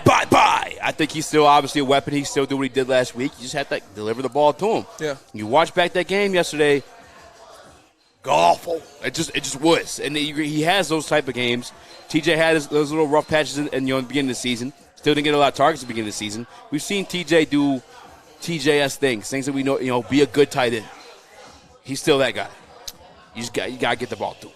I sold T.J. Hutchinson last week. Yeah. After his career performance. Uh-huh. I'm selling him again. Sell. Sell. We don't need a luxury position right now. We don't need a guy that can do that at tight end. You trade T.J. Hutchinson this year. You do it. You trade T.J. Hutchinson before the deadline to get help on defense, because that's what you need. You need help on defense. You need somebody that can go over there and be a playmaker. We don't need a fourth option in this offense when everyone is healthy, when everyone is back. T.J. Hutchinson is the fourth option, and he's going to be looking to make $15 million when he gets re-upped. Not a chance. Don't need it. Lions Mania in the Woodward Sports chat. I just got to address him real quick. He said if Jimmy G can win a Super Bowl, so can Goff. 2 guys to get defense, and you can do it. Jimmy G didn't win a Super Bowl. Jimmy G did not win a Super Bowl. And also, you want to know when that situation's happened? Niners are looking pretty good, though. They were on some ideal team contracts when they went down. Yes. They were then able to surround both those gentlemen and that defense with talent. Yes. Ben Johnson could do that with another. We could have a Jimmy G-esque guy. We could have a Jared Goff-esque guy, and be in that scenario when they're on rookie deals. Yes. But when you're paying them $30 million, they can't have those type of performances. They can't have those type of turnovers. It hampers you. It hampers your team for sure. Hampers your team as a whole. Even the greats, it hampers, like Aaron Rodgers. Exactly. You had to give up Devontae Adams because Aaron Rodgers wanted his $50 million a year. Yes. And now look at that offense. Yes. Even the greats. That's why Tom Brady is in the Super Bowl every year. Yeah. Because he takes pay cuts. Yes. He doesn't sign a $50 million contract. I don't understand how that doesn't correlate for, some fans or some people. It's clear as day. Guys on team-friendly deals are more prone to go to the Super Bowl. And guess what? Football's the most team sport, more than any other sport. Sometimes that defense looks horrible on the Detroit Lions because we can't get a 4-man pass rush. Aaron Glenn has to send multiple blitzes. And then there's multiple guys open. Yeah. It's a team game. Before we go to break real quick, I do want to read a couple things in the WoodwardSports.com chat. Woodward Sports chat. Nicholas Duncan says, Brady said he would take Hawk. Trade him to Tampa Bay. Trade him to give me one of those linebackers. For, what? Give me Levante David. You can't afford him. Because at that point, you can't afford him. How much is Levante David making a year? Levante David on his second deal. He's been in the league for quite a while. Actually, I'm thinking about somebody else. I think it's Quan Alexander. He's actually in New York now. That's what I'm saying. When it comes to the Deion Jones thing, I get it, guys. There are guys available out there for less than ideal value, and you could be able to go and scoop them up. You got to situate your cap situation. You want to be able to do that. You have coming into the season. Levante David's making $12.5 a year. Yeah, we can't afford that. Depending on what his guaranteed money is, I guess, and what they pay in dead cap, maybe. Yeah. You know what I'm saying? But, that's my opinion on the matter. It could be, too. Again, conspiracy time. And then Brad Holmes tanking, I don't know. Another one real quick. Our guy chat. in the Woodward Sports Chat, Micro Mike, says he would prefer a mobile quarterback, and I'm with you on that. Yeah. I'm with you on that, man. For sure. 100%. Somebody who can move around, somebody who can extend a play, and somebody who's not afraid to throw downfield. That'd be nice. Be a little bit nice. We know what else is nice? What's that? Chili peppers tanning. Young Sus, chili peppers tanning. How about you tell us about it? Well, Easy, I'll tell you all about it. I'll tell you all about Chili Peppers Tanning. Hi, I'm Chris. Join Chili Peppers Tanning at, oh, wow. You'll get all the best deals, plus they will beat all competitors by $5. $5? Yes, Spinny. $5? Chili Peppers has the hottest bulbs, the hottest deals, and the darkest tans with 27 locations and more on the way. This is the Woodward Heavyweights. We'll be right back. New to the game or a season better? OddsTrader.com has everything you need to make the right bet ahead of kickoff. Begin your handicapping journey with OddsTrader. Improve your edge by finding the best price on every game from sportsbooks in your backyard. Take advantage of the numerous sign-up bonus offers to pad your bankroll. Dive into key game statistics, player performance, and even account for the projected game day weather. Best of all, you can use the OddsTrader bet tracker to keep a log of your action. Welcome to OddsTrader, and best of luck. 3 NBA championships. Detroit fans were there. 11 Stanley Cups. Detroit fans were there. 4 World Series wins. Detroit fans were there. And that one Lions playoff win in 1991. Yeah, Detroit fans were there. Woodward Sports, where the fans are. Hello, and welcome back to the Woodward Heavyweights, live on WoodwardSports.com, live on WoodwardSports.com, live on WoodwardSports.com. They do pay me to say that. I'm your boy Eazy, joined by my man Spin More Rex. What up, though? Got JB Smooth, Young Sus in the TV booth, doing their things in ones and twos, live in a certain place. You guys like to know, you know what I'm saying? Slide through me the DMs and let you know. We're doing buy and sell before we start addressing some of the comments of Woodward Sports Chat, Woodward Sports Chat, Woodward Sports Chat. A couple names left for us, Spinny. Yes. Buy or sell. Who else you got in that list for me? Jeffrey something Okuda. Jeff Okuda. Bye. Let me let you finish. I guess it was Bailey Zappi, so I couldn't tell you for sure if he was like performing elite. I know he had those 2 PIs that the one was like straight offensive PI. That was kind of wild to me. That was also on 3rd down, by the way, was quite annoying. I think he had another one too. I don't know if it was him or maybe it was Will Harris. But another situation where we actually had the sack on Bailey Zappi.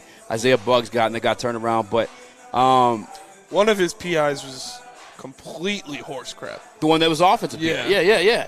He pushed him down. Yeah. He fell down on the route. How in the what world? Do you think my man Jacoby Myers is that damn strong? Yeah. Like what? That was crazy. And then we had a similar situation where we got the PI for offensive contact, and I was like, on Tom Kennedy. Yeah. So I was like, what are we doing here, guys? What do we want to call it? But through majority of the season, and we're only quarter way there, I think Jeff Okuda has performed to at least a starting caliber cornerback in the NFL. And I think when you take a pick anywhere in the draft, you at least want that. So Jeff Okuda, I'm so damn happy to have him here as a starting caliber cornerback and just part of this defense. And we've seen him look great at times. Yeah, some of it was health, but nonetheless, he did his job and part of that. Jeff Okuda, bye. I'm not telling you Pro Bowl. I'm not telling you anything else like that. But I'm happy that he's here starting, and he's been the best quarterback on this team for all 5 weeks. Bye. He's a warm body. He's like he's somebody out there. He's somebody out there that's doing something. And that's what the Lions need on defense right now. They need players out there that know how to play football. Yeah. Like I said, there are 4, if Tracy Walker is back, 5 guys on this defense I want to see starting next year. 5 guys on this defense I want to see on this defense next year. Jeff Okuda is one of them. Along with Aiden, along with Malcolm Rodriguez, along with Aleem McNeil and Tracy Walker. Because he's out there, he's making plays, he's playing hard. He did have a tough day against DK Metcalf and Geno Smith. Geno Smith is he's playing like an animal, man. I'm telling you, he sold his soul. He's playing like Geno an Smith animal. sold his soul, 100%. Did it again last week. And he had another touchdown that was called back because of a little hole. He had 2. On the run, too, by the way. The 2 throws, the 2 touchdown throws he had to Ty Lockett Both of them, nasty dots. Put it right in there. So I'm buying Jeff Okudah. I think he's only going to get better. He showed us flashes at the very least this year that he can be a starting caliber corner in the NFL, and that's what we need. We need starters. We need warm bodies on defense. We need people who aren't traffic cones. Jeff Okudah is not. We got some traffic cones out there on defense. Yeah. Jeff Okudah is not one of them. All right, let's go offense then real quick. Amon-Ra St. Brown. I only bring this up, too, because I get and I 100% understand that he was injured. Yeah. A little bit banged up, not 100%. But also, if he wasn't, I just know that he's also, like the NFL, the league has been put on notice about how good this kid can be. Yeah. And maybe they're paying a little extra, attention to him in these matchups. So Amon-Ra St. Brown, you buying or selling? Yeah, buying? What are you talking about? Buy. It's the male dancers start coming. That. All right. Yeah. Buy. Amon-Ra St. Brown is probably the best player on this team, not named Penei Sewell. Yeah. Amon-Ra St. Brown is a weapon. He was not healthy. They shouldn't have put him out there in that last game. He looked like he would have got hurt even more. Amon-Ra St. Brown is an excellent find, excellent piece. We know what he can be when he's healthy. We saw what he did for like 10 straight starts. He was one of the best receivers in football. Amon-Ra St. Brown is a buy. If you sell Amon-Ra St. Brown, I might punch you in the face. Bye.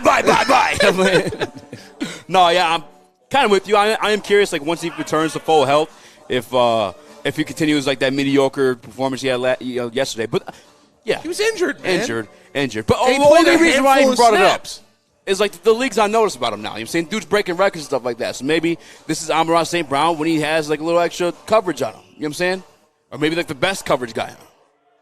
But, nonetheless, also, he's not going to have the best coverage guy on him when the team is healthy. Yeah, and Jamel coming back, too. Yes. Easy, bye. I got a random one for you. Zappy Zane. Bailey Zappi.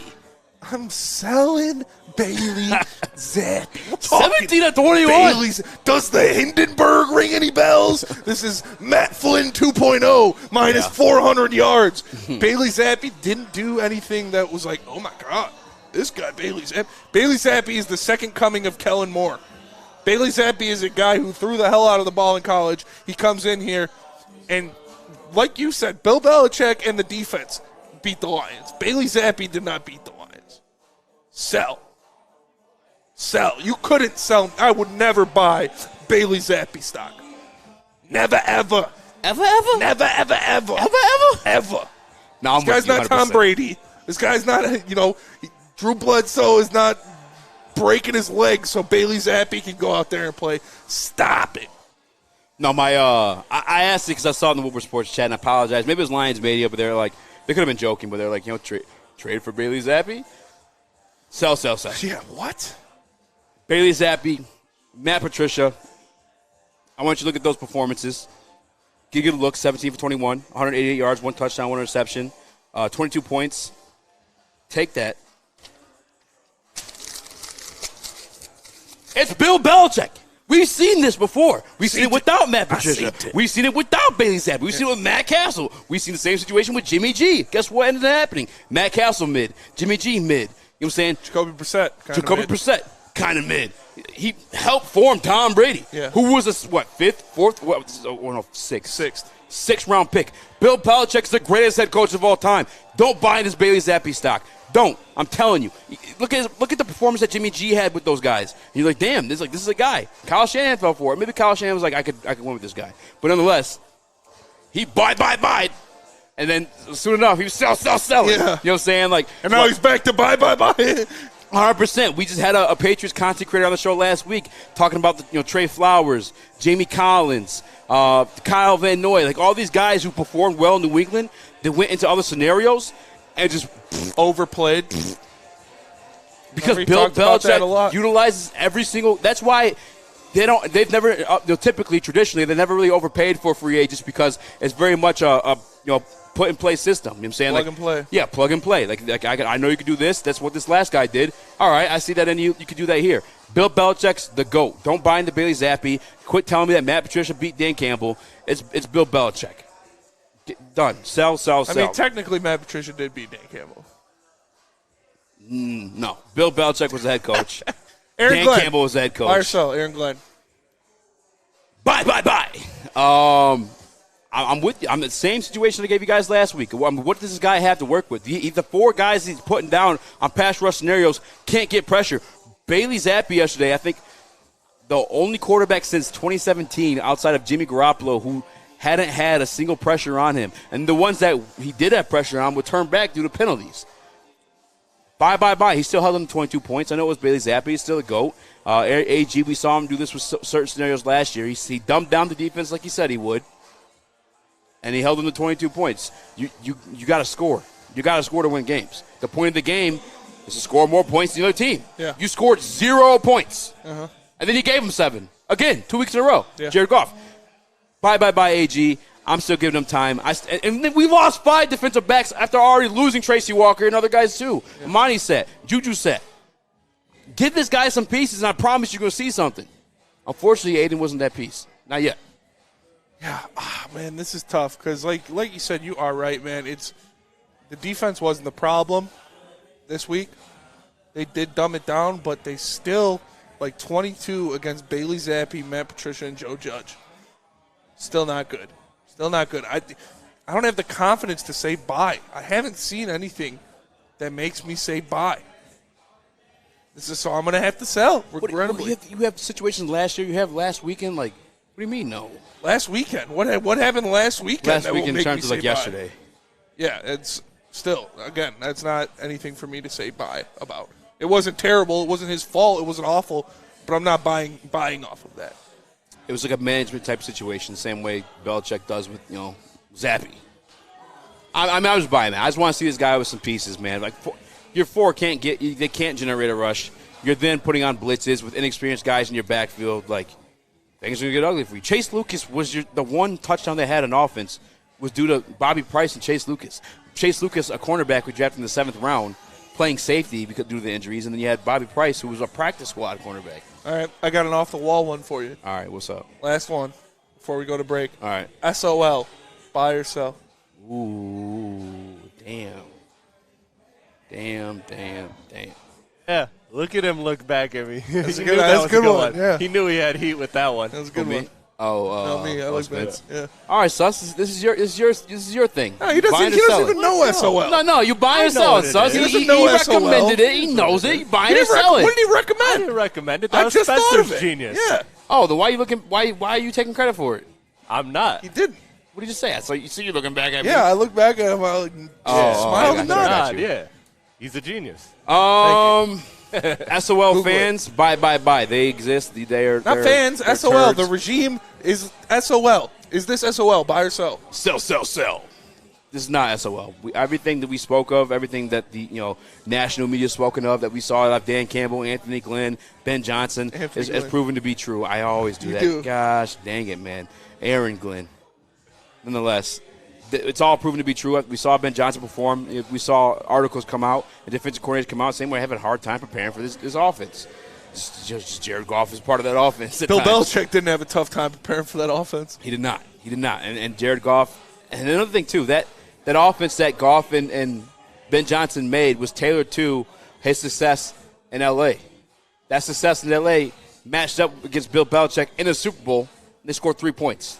Yeah. Like Billy B's got his number. I told you guys, buy the numbers. Last week, it is what it is, man. No, I'm not.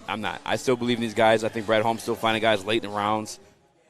I'm buying the regime, selling the SOL. Okay, and that's what it is. That is buy and sell. And if you guys are struggling with these Lions and what they're doing to you every Sunday, we have the place where you can get some help, and that is SMA, or the Sports Marketing Agency, because the Sports Marketing Agency helps spread awareness about mental health and substance abuse. Their new podcast, This is the S Word, helps fight the stigma about seeking help, and trust me, I used to work in this field. I know stigma is huge. They feel like they're being judged for coming forward and asking for help. So if you or someone you know is struggling, head to thesportsma.com to get the help you deserve. We are the Woodward Heavyweights, and we'll be right back. You don't have to go to the beach, man.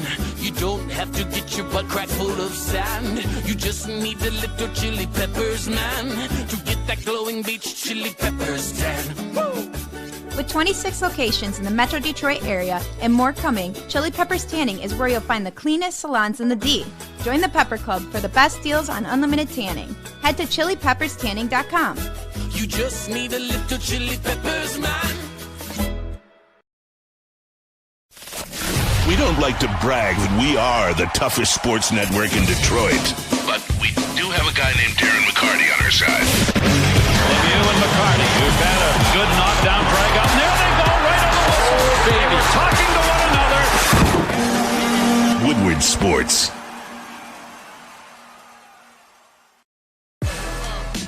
What up, though? Welcome back to the Woodward Heavyweights. I'm your boy Eazy, joined by my man Spin Morax. What up, though? Live on woodwardsports.com, woodwardsports.com, woodwardsports.com. We got Young Sus and TD Move, JB Smooth along him. Spinny, we're rocking and rolling on a miserable Monday. We are. Detroit Lions got rocked and rolled yesterday. Yeah, they 29-0 to the New England Patriots. It's tough. How you feeling? Where you want to take this one? I want to look at this. I want to look at this schedule. Pick out the next one, and I want to pick out the next one. You have to guarantee. Woodward Sports Chat, help me out here, because my laptop's dead. You have to comment down below. guarantee When's the next win coming? A win. All right. In one of these games. All right. Week 7 at the Cowboys after the bye week. I have to guarantee. Why can't you go first? You're putting guarantees on it. That's all messed up. all right. I'm not. That's not the game I'm guaranteeing. We're losing that game. So you're gonna guarantee against the Packers or Miami? No. I'm keep going. All right. Miami. Loss. Home against Miami. Loss. You didn't answer the Cowboys. Because you want me to guarantee a win right now. I'm not. Do you think they're going to – what is the next game you're saying they're going to win this game? Next winnable – Cowboys. I already told you. You think they're going to win against the Cowboys in Dallas? I don't think they're going to win against the Cowboys, but that's the most winnable one coming these next 3. I'm not saying the next 3. I'm just going to keep going. Okay, go. So Cowboys, no. I'm safe. I've been saying since the beginning of the year, so I'm just going to ride with it. Okay, you're guaranteeing a win next week. If Adam can tell you Matt Rule's a good coach, I can tell you the Lions will beat Cowboys, all right? All right. Cowboys, take the points. OddsTrader.com. Check them out. They're not beating the Cowboys. Jared Goff's going to get his head ripped off. He probably will get injured that game. Unless Michael Parsons gets his groin ripped out. Just saying. Week home versus Miami. Loss. That is a loss. Yeah, we're not winning that game either. Yeah. Week 9, home versus Green Bay. It's time for Green Bay to start facing some injuries other than Bakhtiari, man, all right? I'm just going to throw it out there as a thought. Stop wishing injuries on people. I'm wishing them all injuries, all right? When I was like 13, I cried, and I prayed that Tony Parker or Ginobili get hurt. Didn't happen. Yeah. But nonetheless. Loss. I have a loss. They're not right. beating Green Bay at home. Week 10 at Chicago. Dub. Loss.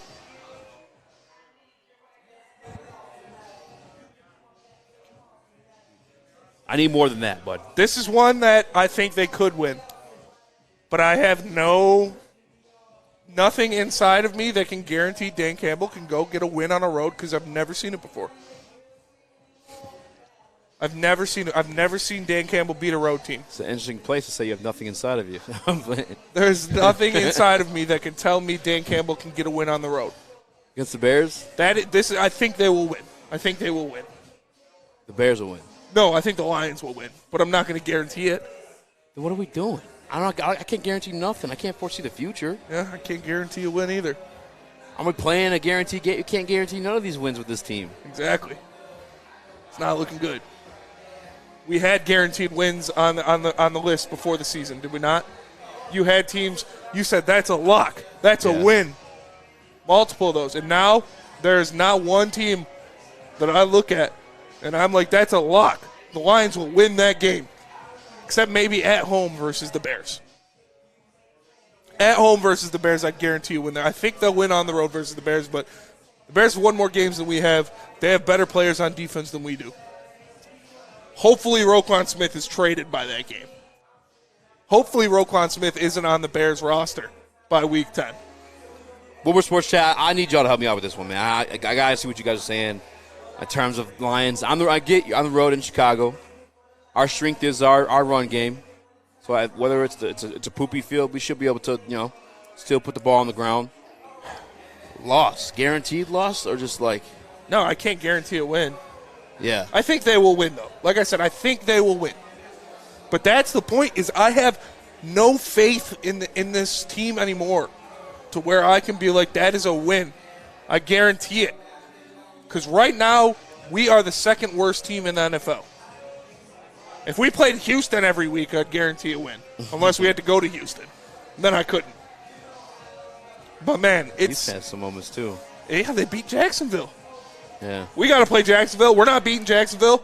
We're not beating the Giants in the Meadowlands. We're definitely not beating Buffalo at home.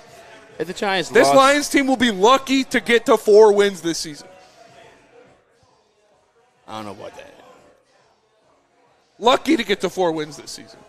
As much as I think Jacksonville is a much improved and better team than us right now, for sure, for certain, I can't guarantee they're going to beat us. I can't guarantee. I mean, the Jets look damn good right now, too, but I can't guarantee they'll beat us. I can't guarantee the Giants are going to beat us. I think without Saquon Barkley, damn, is that going to be a different team? And I can't obviously guarantee, there's that word again, that he'll be gone. You were just preying on the downfalls, like preying on injuries. Oh, yeah. What you mean? I'm mentally broken. I have no faith in this Lions team at all. Pack it up, ship it up, give me Will Anderson. No, you're right. I'm done. You're right. No, you're 100% right. I'm going against everything that I was saying from last week that I realized, and I'm falling back because I just want to be like the guy who says it. You know what I'm saying? But, you're right. I'm going to be 4 glasses of wine in before kickoff in Thanksgiving. Drink wine? Yeah, I love wine. Wow. Thanksgiving. I think you're pretty enough to drink wine. I'm going to have all my cousins around. I'm going to have all my family around. I'm going to be 4 glasses of wine in before kickoff, so I don't have to watch us get dismantled by the Bills. Wayne, the Woodward Sports Chat, says the Bears going to destroy us. Dude, I wouldn't be surprised. Like, I think those are the only games on the schedule for the rest of the year that I'm like, we could win. Rob J in the Woodward Sports Chat, which I agree with this take, by the way. He says, if you got to think, it's a no. And, yeah, I agree. I agree with that sentiment. If you got to think, it's because you're not brave enough to say it's a win. Yeah, I'm not brave enough to say there's any wins on this schedule. Except for the Bears at home. That is the only game. I'll tell you that. That I'm like, all right, we'll win that one. We'll sneak out a win here and there. As much as I told you guys about the Jaguars, that, watch out, Jags coming and all that good stuff. Doug Peterson, former Super Bowl champion. What, you got a funny comment on the Sports Chat? Jags coming. Jags coming. Part of that was Trevor Lawrence, and I got to admit, Trevor Lawrence looked bad. Yeah, against a bad team. Yeah. And obviously, Lovie Smith, like one of the better defensive coaches in the league. What are you going to say? Okay, we can beat the Panthers. We can beat the Panthers. Yeah, Panthers are winnable. These are games that are winnable. I'm just not going to go out there and guarantee you. I'll guarantee a win at home against the Bears. I'll guarantee a win on the road versus the Panthers. I get with that. That's it. Those are the only games I can guarantee wins. I'm just going to tell you games that are winnable. Panthers, Jets, Jags, Giants. They're winnable. Yeah, in terms of, I'm not going to, I'm just not comfortable using that word guarantee. They're winnable. Again, every team's looking at the Lions on their roster right now. No, for sure. And is saying, yeah, that's a win. For sure. I can't look at any of these games and say they're going to be a win. Except for the Bears at home and the Panthers on the road. You can't say or can't guarantee. I can't say. Can't say. I can't see us beating the Giants on the road after the way they've played. I definitely can't see us beating the Bills. I can't see us beating the Packers at home. Can't see us beating the Dolphins at home. I can't see us beating the Jets. Nick Duncan. They haven't shown me anything that's yeah, they can do that. They can go there. They can pull it off. Because when we were in the situation to pull it off, we fumbled it away. Which Diane in the Woodward Sports Chat, tank. It's give me Will Anderson and I'll be fine. I'm broken. I'm a broken man. No, it's King Horse in the Woodward Sports Chat. My liver hates the Lions. Nicholas Duncan, CMC going to dismantle us. Stop. Are we pretending like he's going to be healthy by that time of the year? Same thing with Saquon. Come on. CMC, by the way, every week a new nagging little thing. Yeah, I'm not banking on injuries. I'm not doing anything like that. But man, it's rough sledding. It's rough sledding. Yeah. Hopefully these guys come back. Like I said, hopefully Josh Pascal comes in here and is a world beater, is a game wrecker. Hopefully Jerry Jacobs picks up where he left off. Hopefully Romeo Alquara is healthy and can play. But man, I look at that defense, I look at that team, I'm like, man, I have nothing left in me. I can't get my hopes up anymore. I can't do it. Well, I'm going to bring your spirits up a little bit, Smitty, because you don't got to wear a hot dog suit tomorrow. We're going to jump into that one. That is true. But not before you tell us about Lady Jane's. Lady Jane's, man. Lady Jane's is the best place to get your hair cut. And because, as you know, we normally broadcast this show live from the headquarters of Lady Jane's Haircuts for Men in Birmingham. It's definitely awesome. When I get off the show, if I want to, clean up my dead ends, maybe take an inch or two off, I can sit down in one of those chairs, and I know my girls Bethany or Alyssa will take care of me. I highly recommend you get into Lady Jane's Haircuts for Men near you and let them treat you like a king as well. They are open 10 to 8, 7 days a week. You can walk in anytime. Before you know it, your hair will be game ready. So like I said, man, get into a Lady Jane's. Open from 10 to 8, 7 days a week. No appointment necessary because at Lady Jane's, it's wicked awesome. We are the Woodward Heavyweights. We'll be right back. Hey, it's Sean Jordan from the Sports Marketing Agency. And SMA wouldn't be who we are without our amazing partners. Thank you so much, Sean. At Detroit Wayne, we want to serve as a resource for you and your families. We offer mental health services, substance use disorder services throughout our communities, and we want to be that source and resource within the community. If you or a loved one are suffering from a mental health or substance abuse issue, please don't hesitate to call 1-800-241-4949. It's a great day to get some Centron in your life. Okay. There it is. Centron, here we go. Gotta grab the cranberry. Oh, wait, it's 2 for $4. Got double up with the classic as well. Centron World, baby. Centron, available at select Krogers, and if you want to know how, go to @CentronWorld.com. You get dope like me. You know what? Why wait?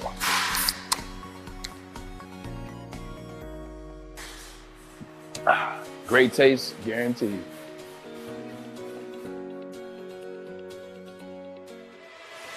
What up, though? Welcome back to the Woodward Heavyweights, live on WoodwardSports.com, live on WoodwardSports.com, live on WoodwardSports.com. Everyone's coming.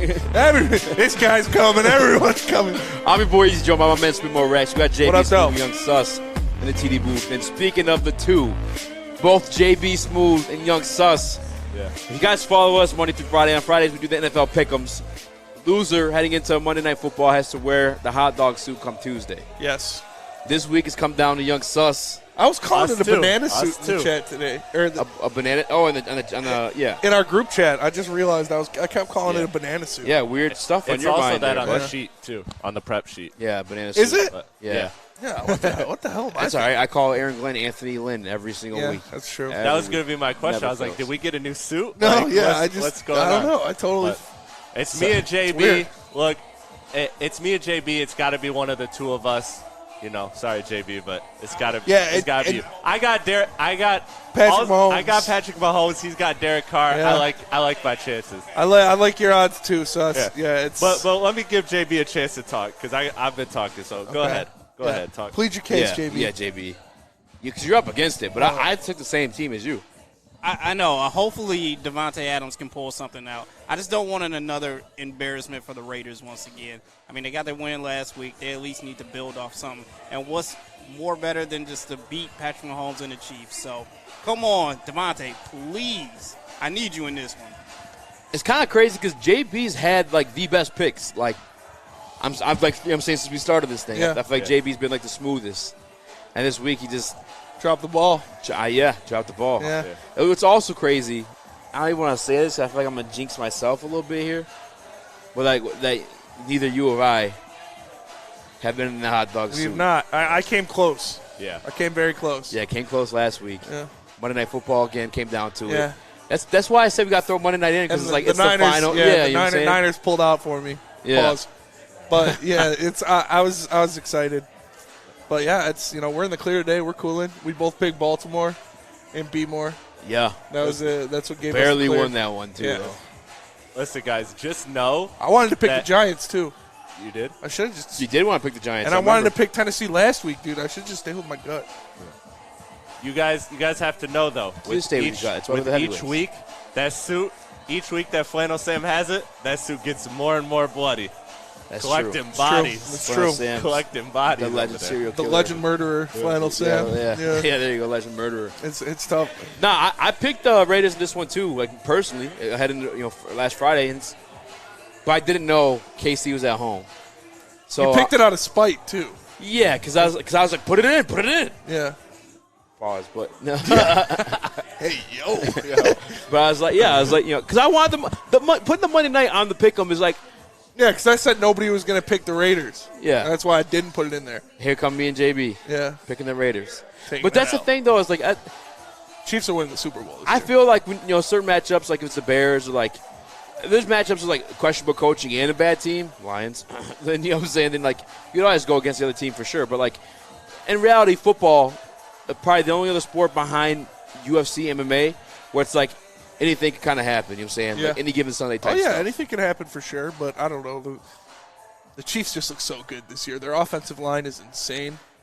Like they got a great offensive line.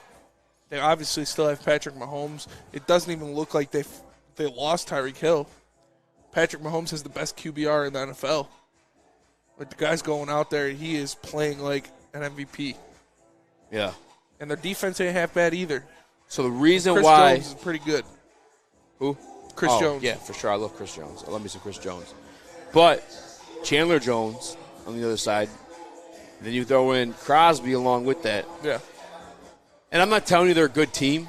They're supposed to be. You and I got in a drunken argument over that before we were on the main channel, but they're in it. You know what I'm saying? Because they have those guys. Bengals. Huh? That was about the Bengals and the Niners. No, the Raiders are in there too.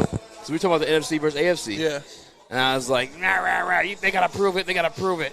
But you have two like really good pass rushers. I feel like keep them in any game. Now I know Chiefs have like one of the better offensive lines in the league. Who's like the best defender they face, though? You know what I'm saying? They haven't really faced any like great defenses per se. Maybe they have pass rush ones. I don't know. He had a couple good luck situations against the Chargers where he threw a couple picks, got turned around due to whatever type of Chargers are a pretty good pass rush situation. They were, but yeah, Bosa was gone. I mean, Bosa's on the IR now. Khalil Mack, he was Khalil Mack once upon a time. I don't think he's the same guy anymore. But no, they got the pass rush situation, and then like. Yeah, their offense hasn't been like what it's supposed to be or what it can be, but it still can be. You know what I'm saying? They can still go off any time, I feel like. Devontae Adams, Hunter Renfrow, Jacobs, Darren Waller. Like, I don't know. Yeah, they should be good, but they just haven't been. And I think it's on Derek Carr. I think Derek Carr is not that guy. You're not that guy, pal. And that offense is primed to explode. Like I said earlier this week, Devontae Adams is probably my favorite receiver in the NFL. Dude. The guy's a monster. He's the best route runner in the NFL. He gets open so easy. He's always open. It's like 7-Eleven. It's always open. You know, it's cool to see him, to watch him out there because it's just crazy to see the things that he can do. And I have no faith, though, in Derek Carr. I have no faith in their offensive line holding up against Chris Jones. If you're in the Woodward Sports chat, I don't expect you guys to do this, put yourself on blast. But once upon a time in the morning Woodward chat, people trying to tell me Derek Carr is MVP candidate. And I said, hey, he's a guy who's losing a lot of games, putting up a lot of yards, kind of like we saw with Stafford. I was told he's MVP. How we feeling, guys? You know what I'm saying? BD had the Lions 15-2. So yeah, that's true. You know, they can make a lot of emotional decisions. I'd be getting abused in the I guess actually it's just the morning Woodward chat.